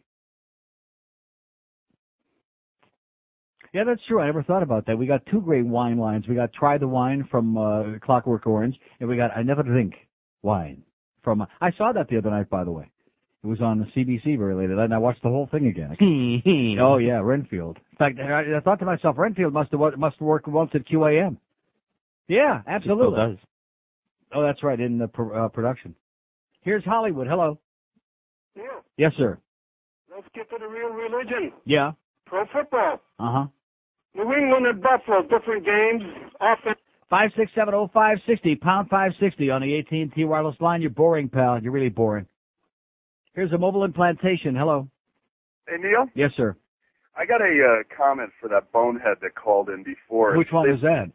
The one about, what is your show all about? The one that wanted to insist on having me hang up on him, and I didn't want to disappoint, so I did because he became abusive and obnoxious, yes? Exactly. The knob on his right, that changes the station for him. No, he's not going to turn it off. Don't you understand? He's obsessed with this program. I've had 1,000 callers like him over the years, maybe 5,000, and they're all the same. They're all liars. It reminded me of the guy that called last week who was saying that you were hypocritical, how could you, make money on down South Florida? Oh, yeah, right. Complaining about that. That's right. If If I make money here, it must be paradise. Right. I've got a place where OJ can go. All these religious people, they're all about forgiveness, forgive and forget, and why don't they take him in? So they're community sport. Yeah. Join a Christian country club. I think the message is, I don't want him, you can have him, he's too dark for me. I think that's what it is. Exactly. Another sleeper is Jack Buck's son. Joe Buck. He's Joe good. Buck. He's good. You like him? He's okay. He's not great. He's not great, but compared to these ex-jocks, but you're right, he's kind of boring. But he's good compared to these other guys. It's all relevant. You don't want to talk about... There are no more great baseball announcers. There are none. How come you don't want to talk about gambling? When you go to the harness track, don't you put a few shekels down? But I don't come out of here and talk about it. It would be boring. I'm not knocking anybody gambling. I love gambling. But to talk about it on the air, it's terminal. I know. That's all Hank talks about. Have a great day. All right. Why don't I can just, I'll bring my program from Pompano. Oh, gee, I'll do a Fat Rich on here. I had the 3 over the 278, and the 2 broke at the start, and the 4 came on the outside. Nobody wants to hear that.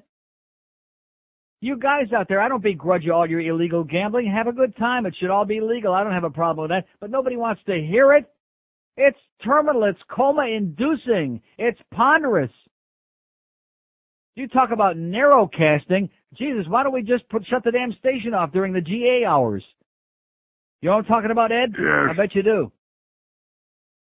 Oh, can they cover and what's the spread? What about that Lackawanna-Fredonia game and that North Tonawanda Weberville game? That's pretty hot. You think they can cover this week? Oh my! And it's all the same person. You know what I'm talking about? I mean, maybe in different bodies, but it's all the same person. It's the New York scumbag. I gotta have a bet to have any interest. It's those guys. Nobody wants to hear from those guys. You're terminal. You're ponderous. You kill this radio station. And some of the people here who actually are very entertaining to listen to when they're doing the show, and they just, for whatever reason, they get sucked into that. It's okay to get sucked, but don't get sucked in. 5670560 pound 560 on the AT&T wireless line. 1 million times for Neil Rogers. He's in his house. For one night only in Boca Raton, Centrum Silver and Shady Hills Retirement Condo Association proudly present the one group taking senior citizens by storm. The Old Spice Girls. Do you know what I want, what I really, really want? I forget. Meet all your favorite Old Spice Girls and get to spend some time with them. What? Old Spice Power! My feet hurt. Want to see pictures of my grandkids? I gotta take a nap. The Old Spice Girls. If you want to be my lover, you have to change my depends. More fun than a Matlock marathon. Okay, it's 1:14 at 560 WQ, and we got Hank coming up from Schuler Steak 2 at 2 o'clock. The Bookster at 6, Panthers and the Canucks at 7 o'clock pregame, 7:30 from the arena tonight. George, by the way, says that Puerto Ricans smell bad. So Jennifer Lopez did. No, you said Puerto Ricans smell bad. You don't try to back out of it now, okay? You said she's a smelly Rican. And, of course, the way you said it, obviously, like it was redundant. And I think you might have a point. Here's a Mobile and Sunrise. Hello. Hey, Neil, how you doing? Pretty good, sir.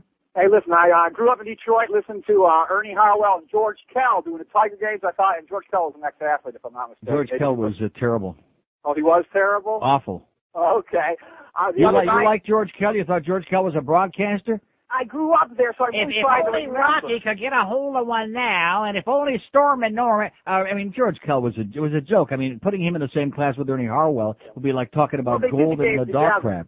They did them together. But I also, last night, I can't stand Costas, so I was listening to... I hate Costas. I despise him. Charlie Steiner did the game on the radio, did a dang good job. I don't know who that is.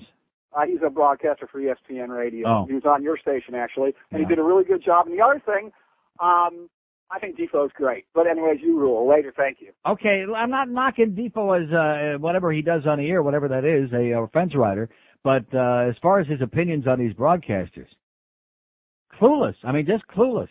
Here's a guy that's supposed to be a sportsman, but he's got a satellite dish that hasn't been hooked up for 5 years. Comes on there about all these ball games that he hasn't seen. How can you talk about these things? That would be like my coming on here and bitching people out for not going out Saturday night in the aftermath of that rainstorm and seeing the Panther-Ducks game and seeing Pavel Bure play. The only problem with that is he didn't play Saturday, which some of the people in this place evidently didn't catch on to. He didn't play Saturday, okay?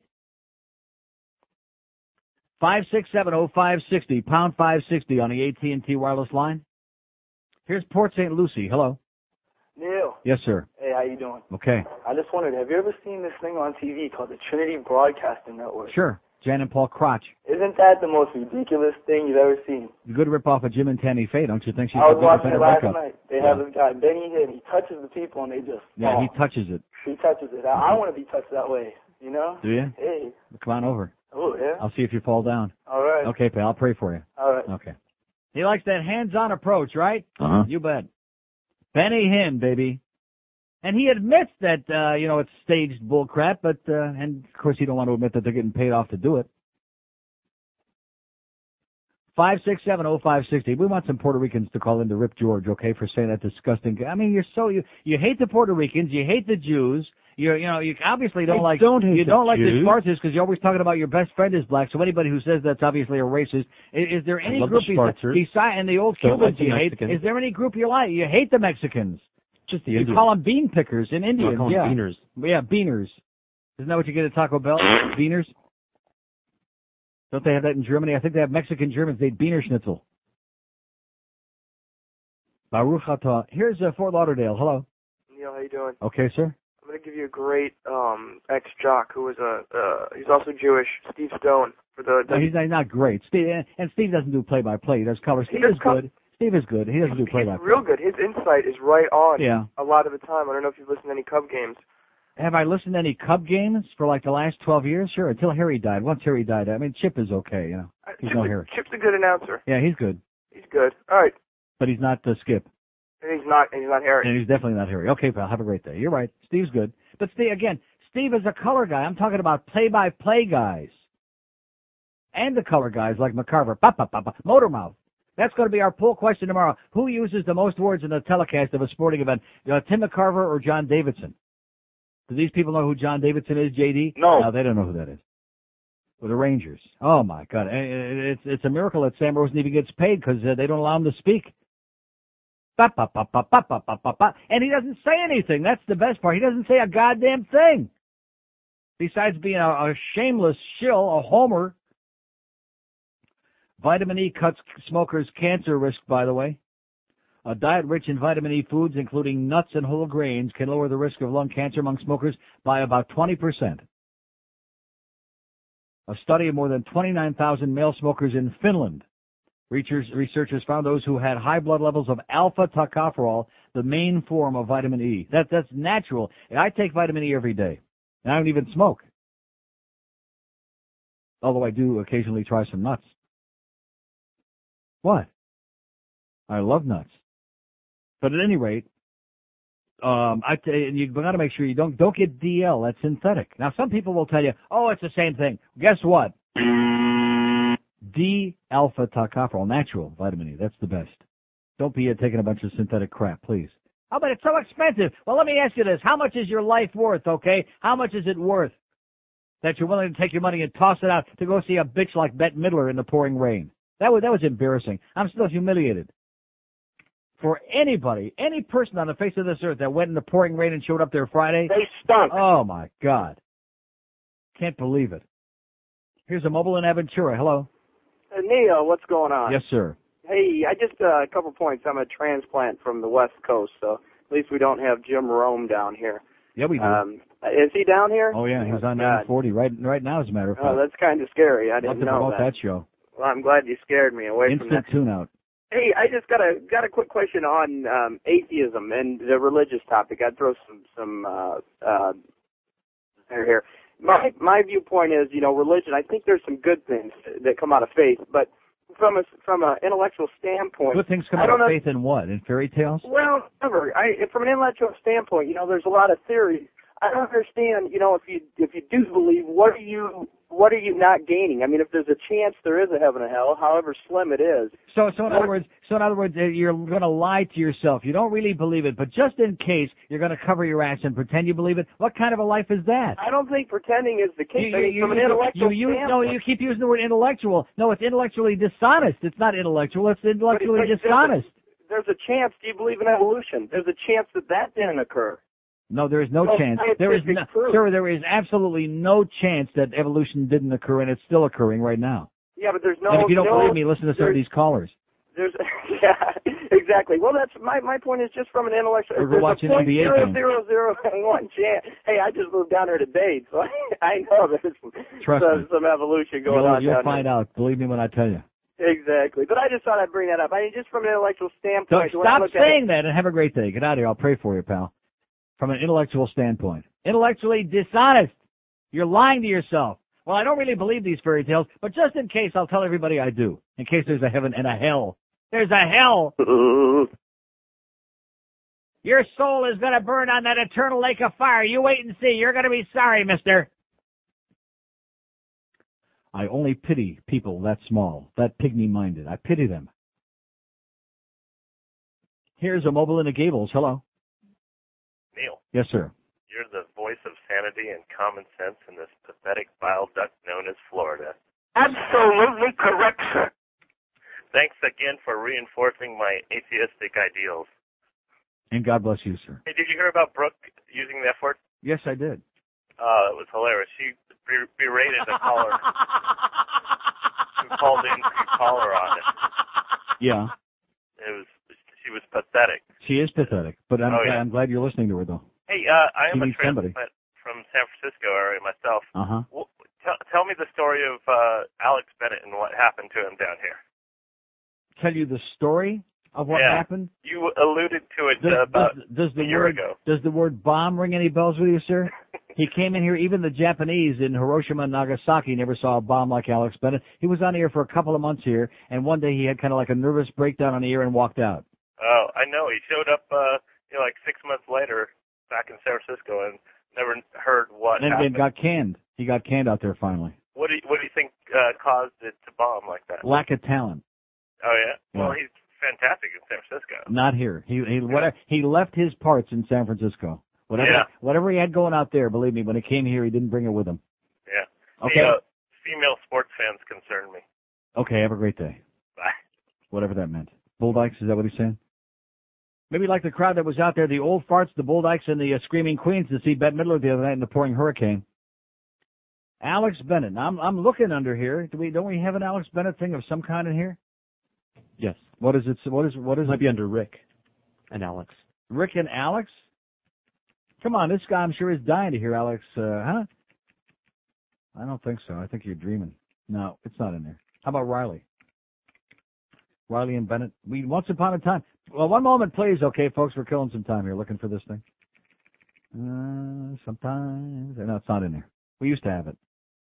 Especially the one where he says, if I had the ability. That's got to be in there. Wait a minute. If I had the ability, if I could get dug up, here it is. Here's Alex Bennett. If I had the ability to do, I'd take you out here right now and kick your goddamn teeth in. All right.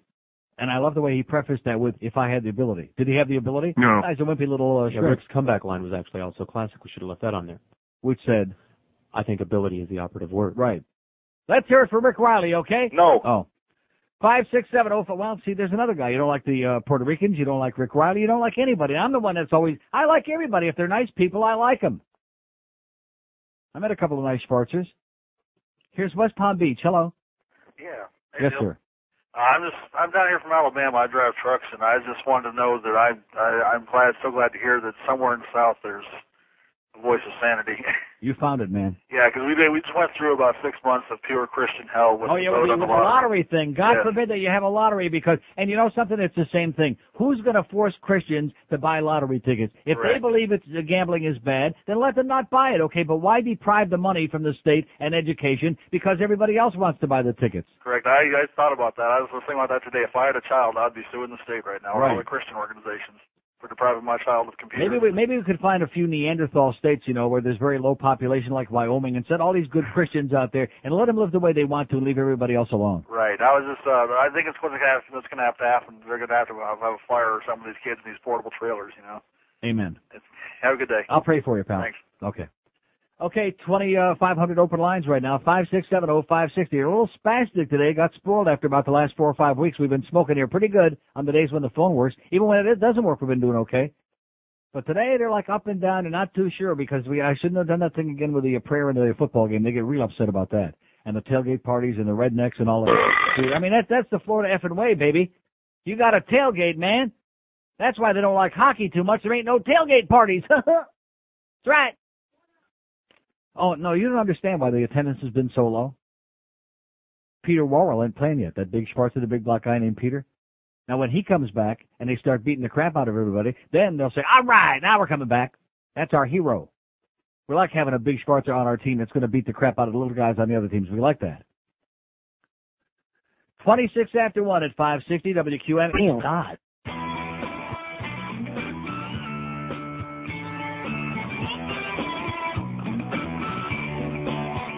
Georgia's dying to know whether George did blow cocaine. Guess there's no evidence, so why should he confess cocaine? Loan me $50. He just smiles all the while in denial. Oh! Cocaine. Gave it up for them to run for president. Cocaine.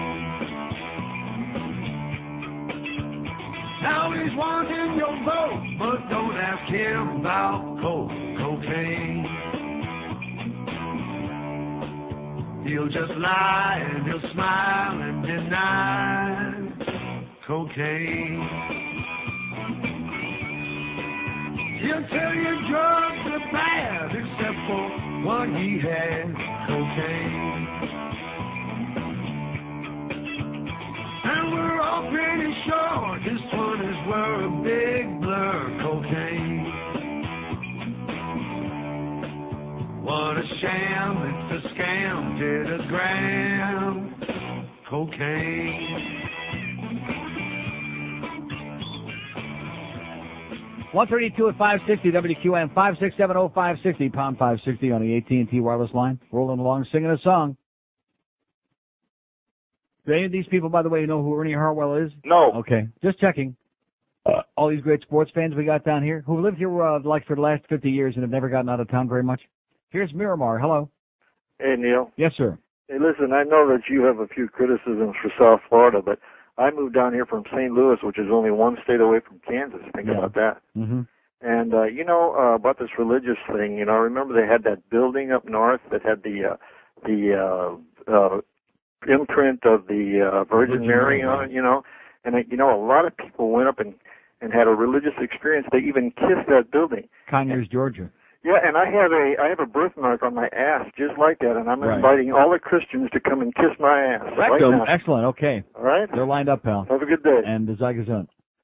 Okay, there you go. Here's the Virgin Mary on a Totino's frozen pizza. Oh, by the way, what's today? Is it the 13th? We missed by a week. Last Wednesday was Rosa Lopez's house in Hollywood with the Virgin Mary. She shows up on the 13th for brunch every month at Rosa Lopez's house. At the Virgin Mary, you're gonna have to go somewhere there's a little bit of a bigger crowd, okay? If you want to get some more believers out there, instead of showing up at Rosa Lopez's house. You silly bitch. The Virgin Mary. Oh, yeah. You want to understand why this is all very important is because sex is dirty and impure. Even within marriage, by the way, you do understand that. Not too good. It's one of those necessary evils. Which I'm sure that God, if it was so evil and disgusting and vulgar, could have created a million different ways for people to procreate. Huh? Like, how about laying a big egg? How's that? Some other animals do that. Like the fish. That's right, the fish do that. The male comes along like that old Brooklyn Dodger pitcher, Preacher Rowe. They never even have to meet. Like Preacher Rowe, like I said. 5670560, or like Front Row Productions, or like Cellar Door. I think it's appropriate that Cellar Door was selling the Bette Midler tickets.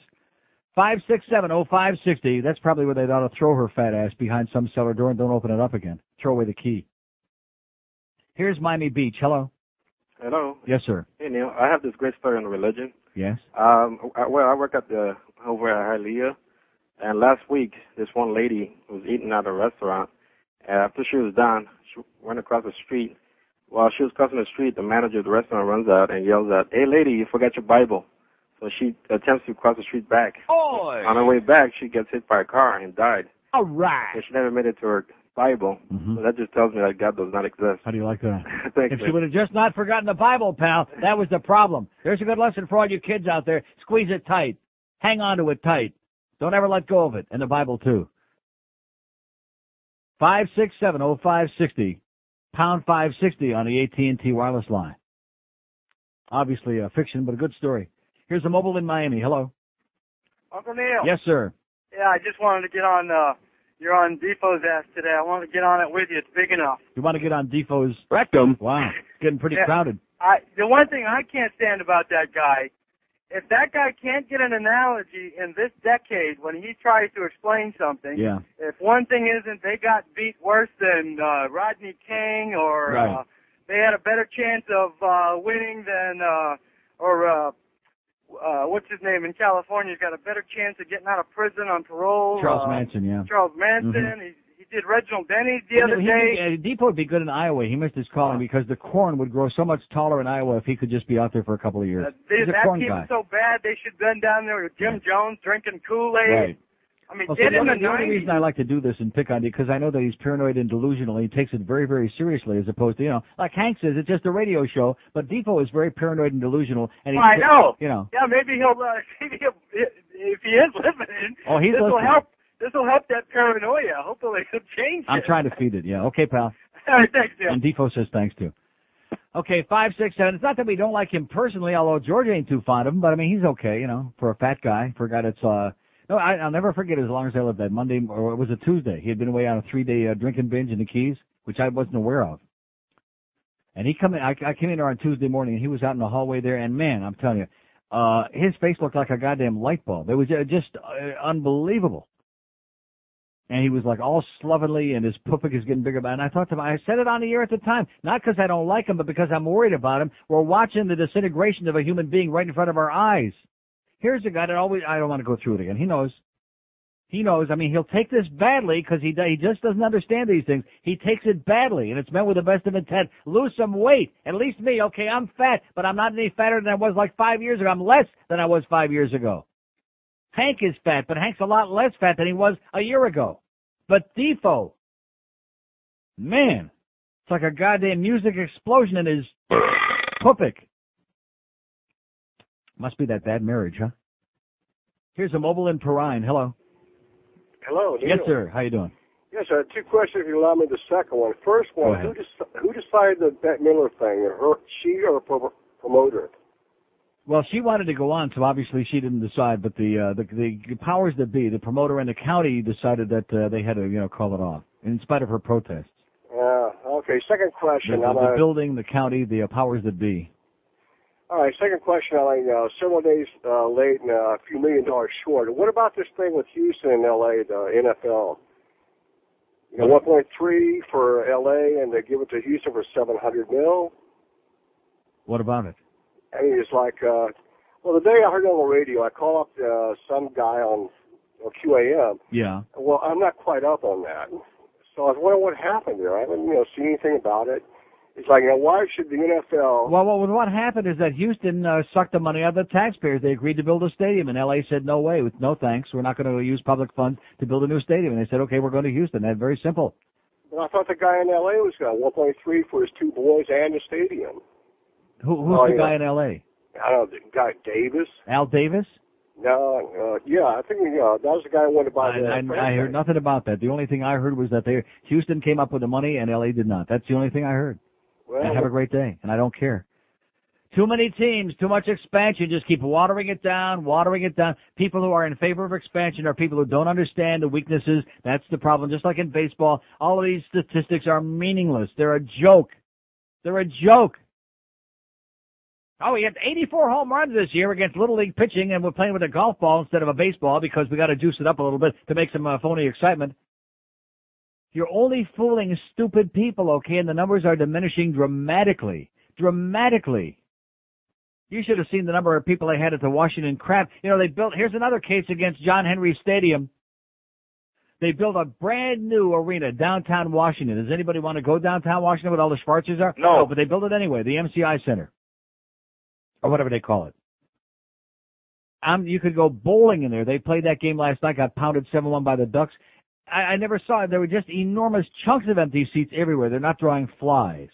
Tampa, they finally had a crowd. Why did they have a crowd? Because they're selling tickets 2 for the price of 1. So if they had 14,000 people there last night for their pathetic team, although they're not playing that bad this year, but for their minor league team, that means they sold 7,000 tickets. Not too good. You can only doctor something up and try to pretend it's great, and the more they keep expanding and watering it down, the less they're going to fool the public. It's a crap product, more expensive all the time. And yeah, you get exciting games like last night's, like the Braves-Mets series. That was exciting. But that doesn't mean it's quality, and it also doesn't mean that they're all going to like the 2 games in Atlanta. The first 2 games, they had 6,000 empty seats each game, those front-running rednecks. 20 before 2 at 560 WQAM. Can't beat that gator meat. No.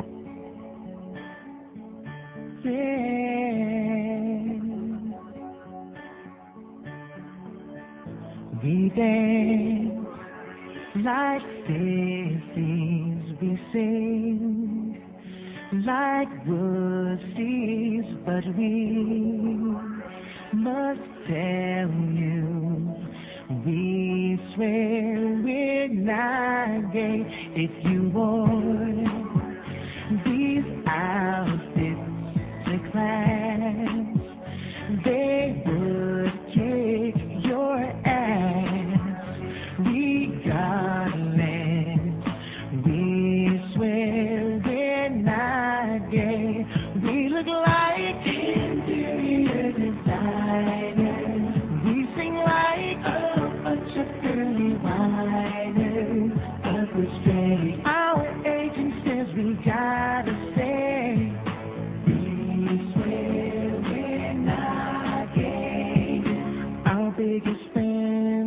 12-year-old girls who think we're as cute as can be. Yeah, but as they get older, they all figure out we're hiding our latency. Yes. One thing is for sure, we get manicures.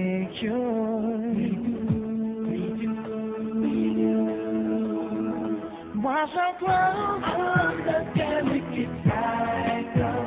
Want to do a session with your Michael, but today we think that we had better say we swear we're not gay. Boy! I swear we're not gay. 146 at 560 WQM. So here from the Panther organization is the latest. Panthers Vice President, General Manager Brian Murray announced today that team captain Scott Mellenby has been placed on injured reserve retroactively last Tuesday, October 12th. Right-wing Dwayne Hay has been recalled from Louisville of the AHL to take his place on the Panthers active roster.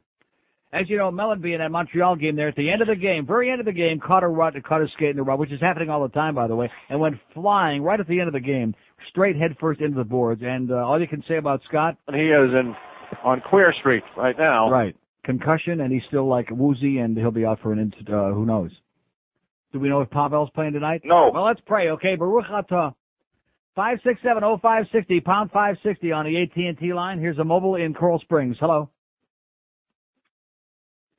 Mobile in Coral Springs on a line that sounds better than a doornail. Dead. Okay, here's Fort Lauderdale. Hello. Nigger Neil, God. Yes, sir. What did Defoe say about Ernie Harwell? He said that he's old and horrendous and grotesque and disgusting and washed up. Well, he may be old, but... He is old, but he's still great. Yeah, this is Fred Wolf Jr. Right. And I remember listening to Ernie as a kid, of course, and that's what got me in the habit of actually listening to radio. I'm going to tell you something. Ernie Harwell doesn't sound any different to me today than he did 10, 15 years ago. He still sounds excellent. Oh, yeah. What a voice. And for Bleefo to get on the air and be ripping him just made my kishkis twist. Yeah. Oh, he's the best because... I wouldn't say he's the best, but of the ones left now, maybe he is the best. Of all the ones doing it now, there are no great baseball announcers today. None. Yeah. Well, that's what got me in the habit of listening to play-by-play on the radio and watching TV. Right. I still do that with the Dolphins because I like Mad Dog. Uh-huh. But anyway, just kind of curious, speaking of Detroit, how do most cities pay for new stadiums? How's Detroit building their new one? Do you know? I don't know. Oh. I don't know if that's private or public financing. I know they're calling it Comerica Park. Right. Which everybody... Well, that's just for the naming of the stadium. Everybody does that now. But where they got the financing from, I don't know. I'll have to check into that. And especially in a city like that where they just open up the casinos because they're so desperate and they need the money so bad. Yeah. Well, I sure hope it wasn't public financing. Detroit's a cesspool, actually. That's correct. It's disgusting. That is absolutely correct. Anyway, Ernie Harwell, God. All right. Okay, bye. Thanks.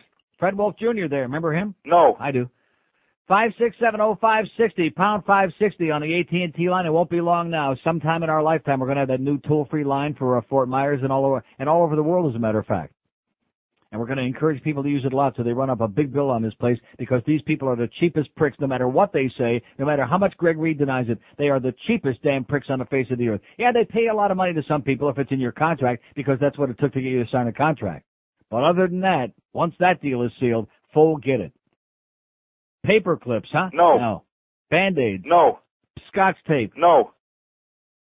Zippity-doo-dah. Thanks to Jeff Cohen again, by the way, for our nice TV combination with VCR here that we got 2 years ago, and our friends at the satellite place called Digital World Satellite. Digital World Satellite. Thanks to them, because without them, we'd be totally isolated from the outside world. That would be really great when we had like a hurricane or some horrendous natural thing going on. Here's a lady in Miami. Hello. Hi, Neil. Yes, ma'am. Wow, what a rush.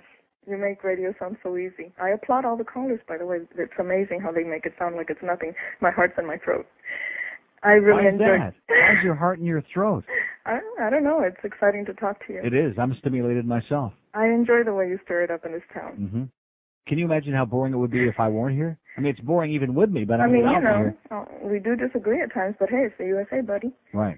Neil, I'm not backing up anyone or anything, but like that cocaine tune that you played a little while ago, it just made me think, why is it that in this country it's okay, like for our current president,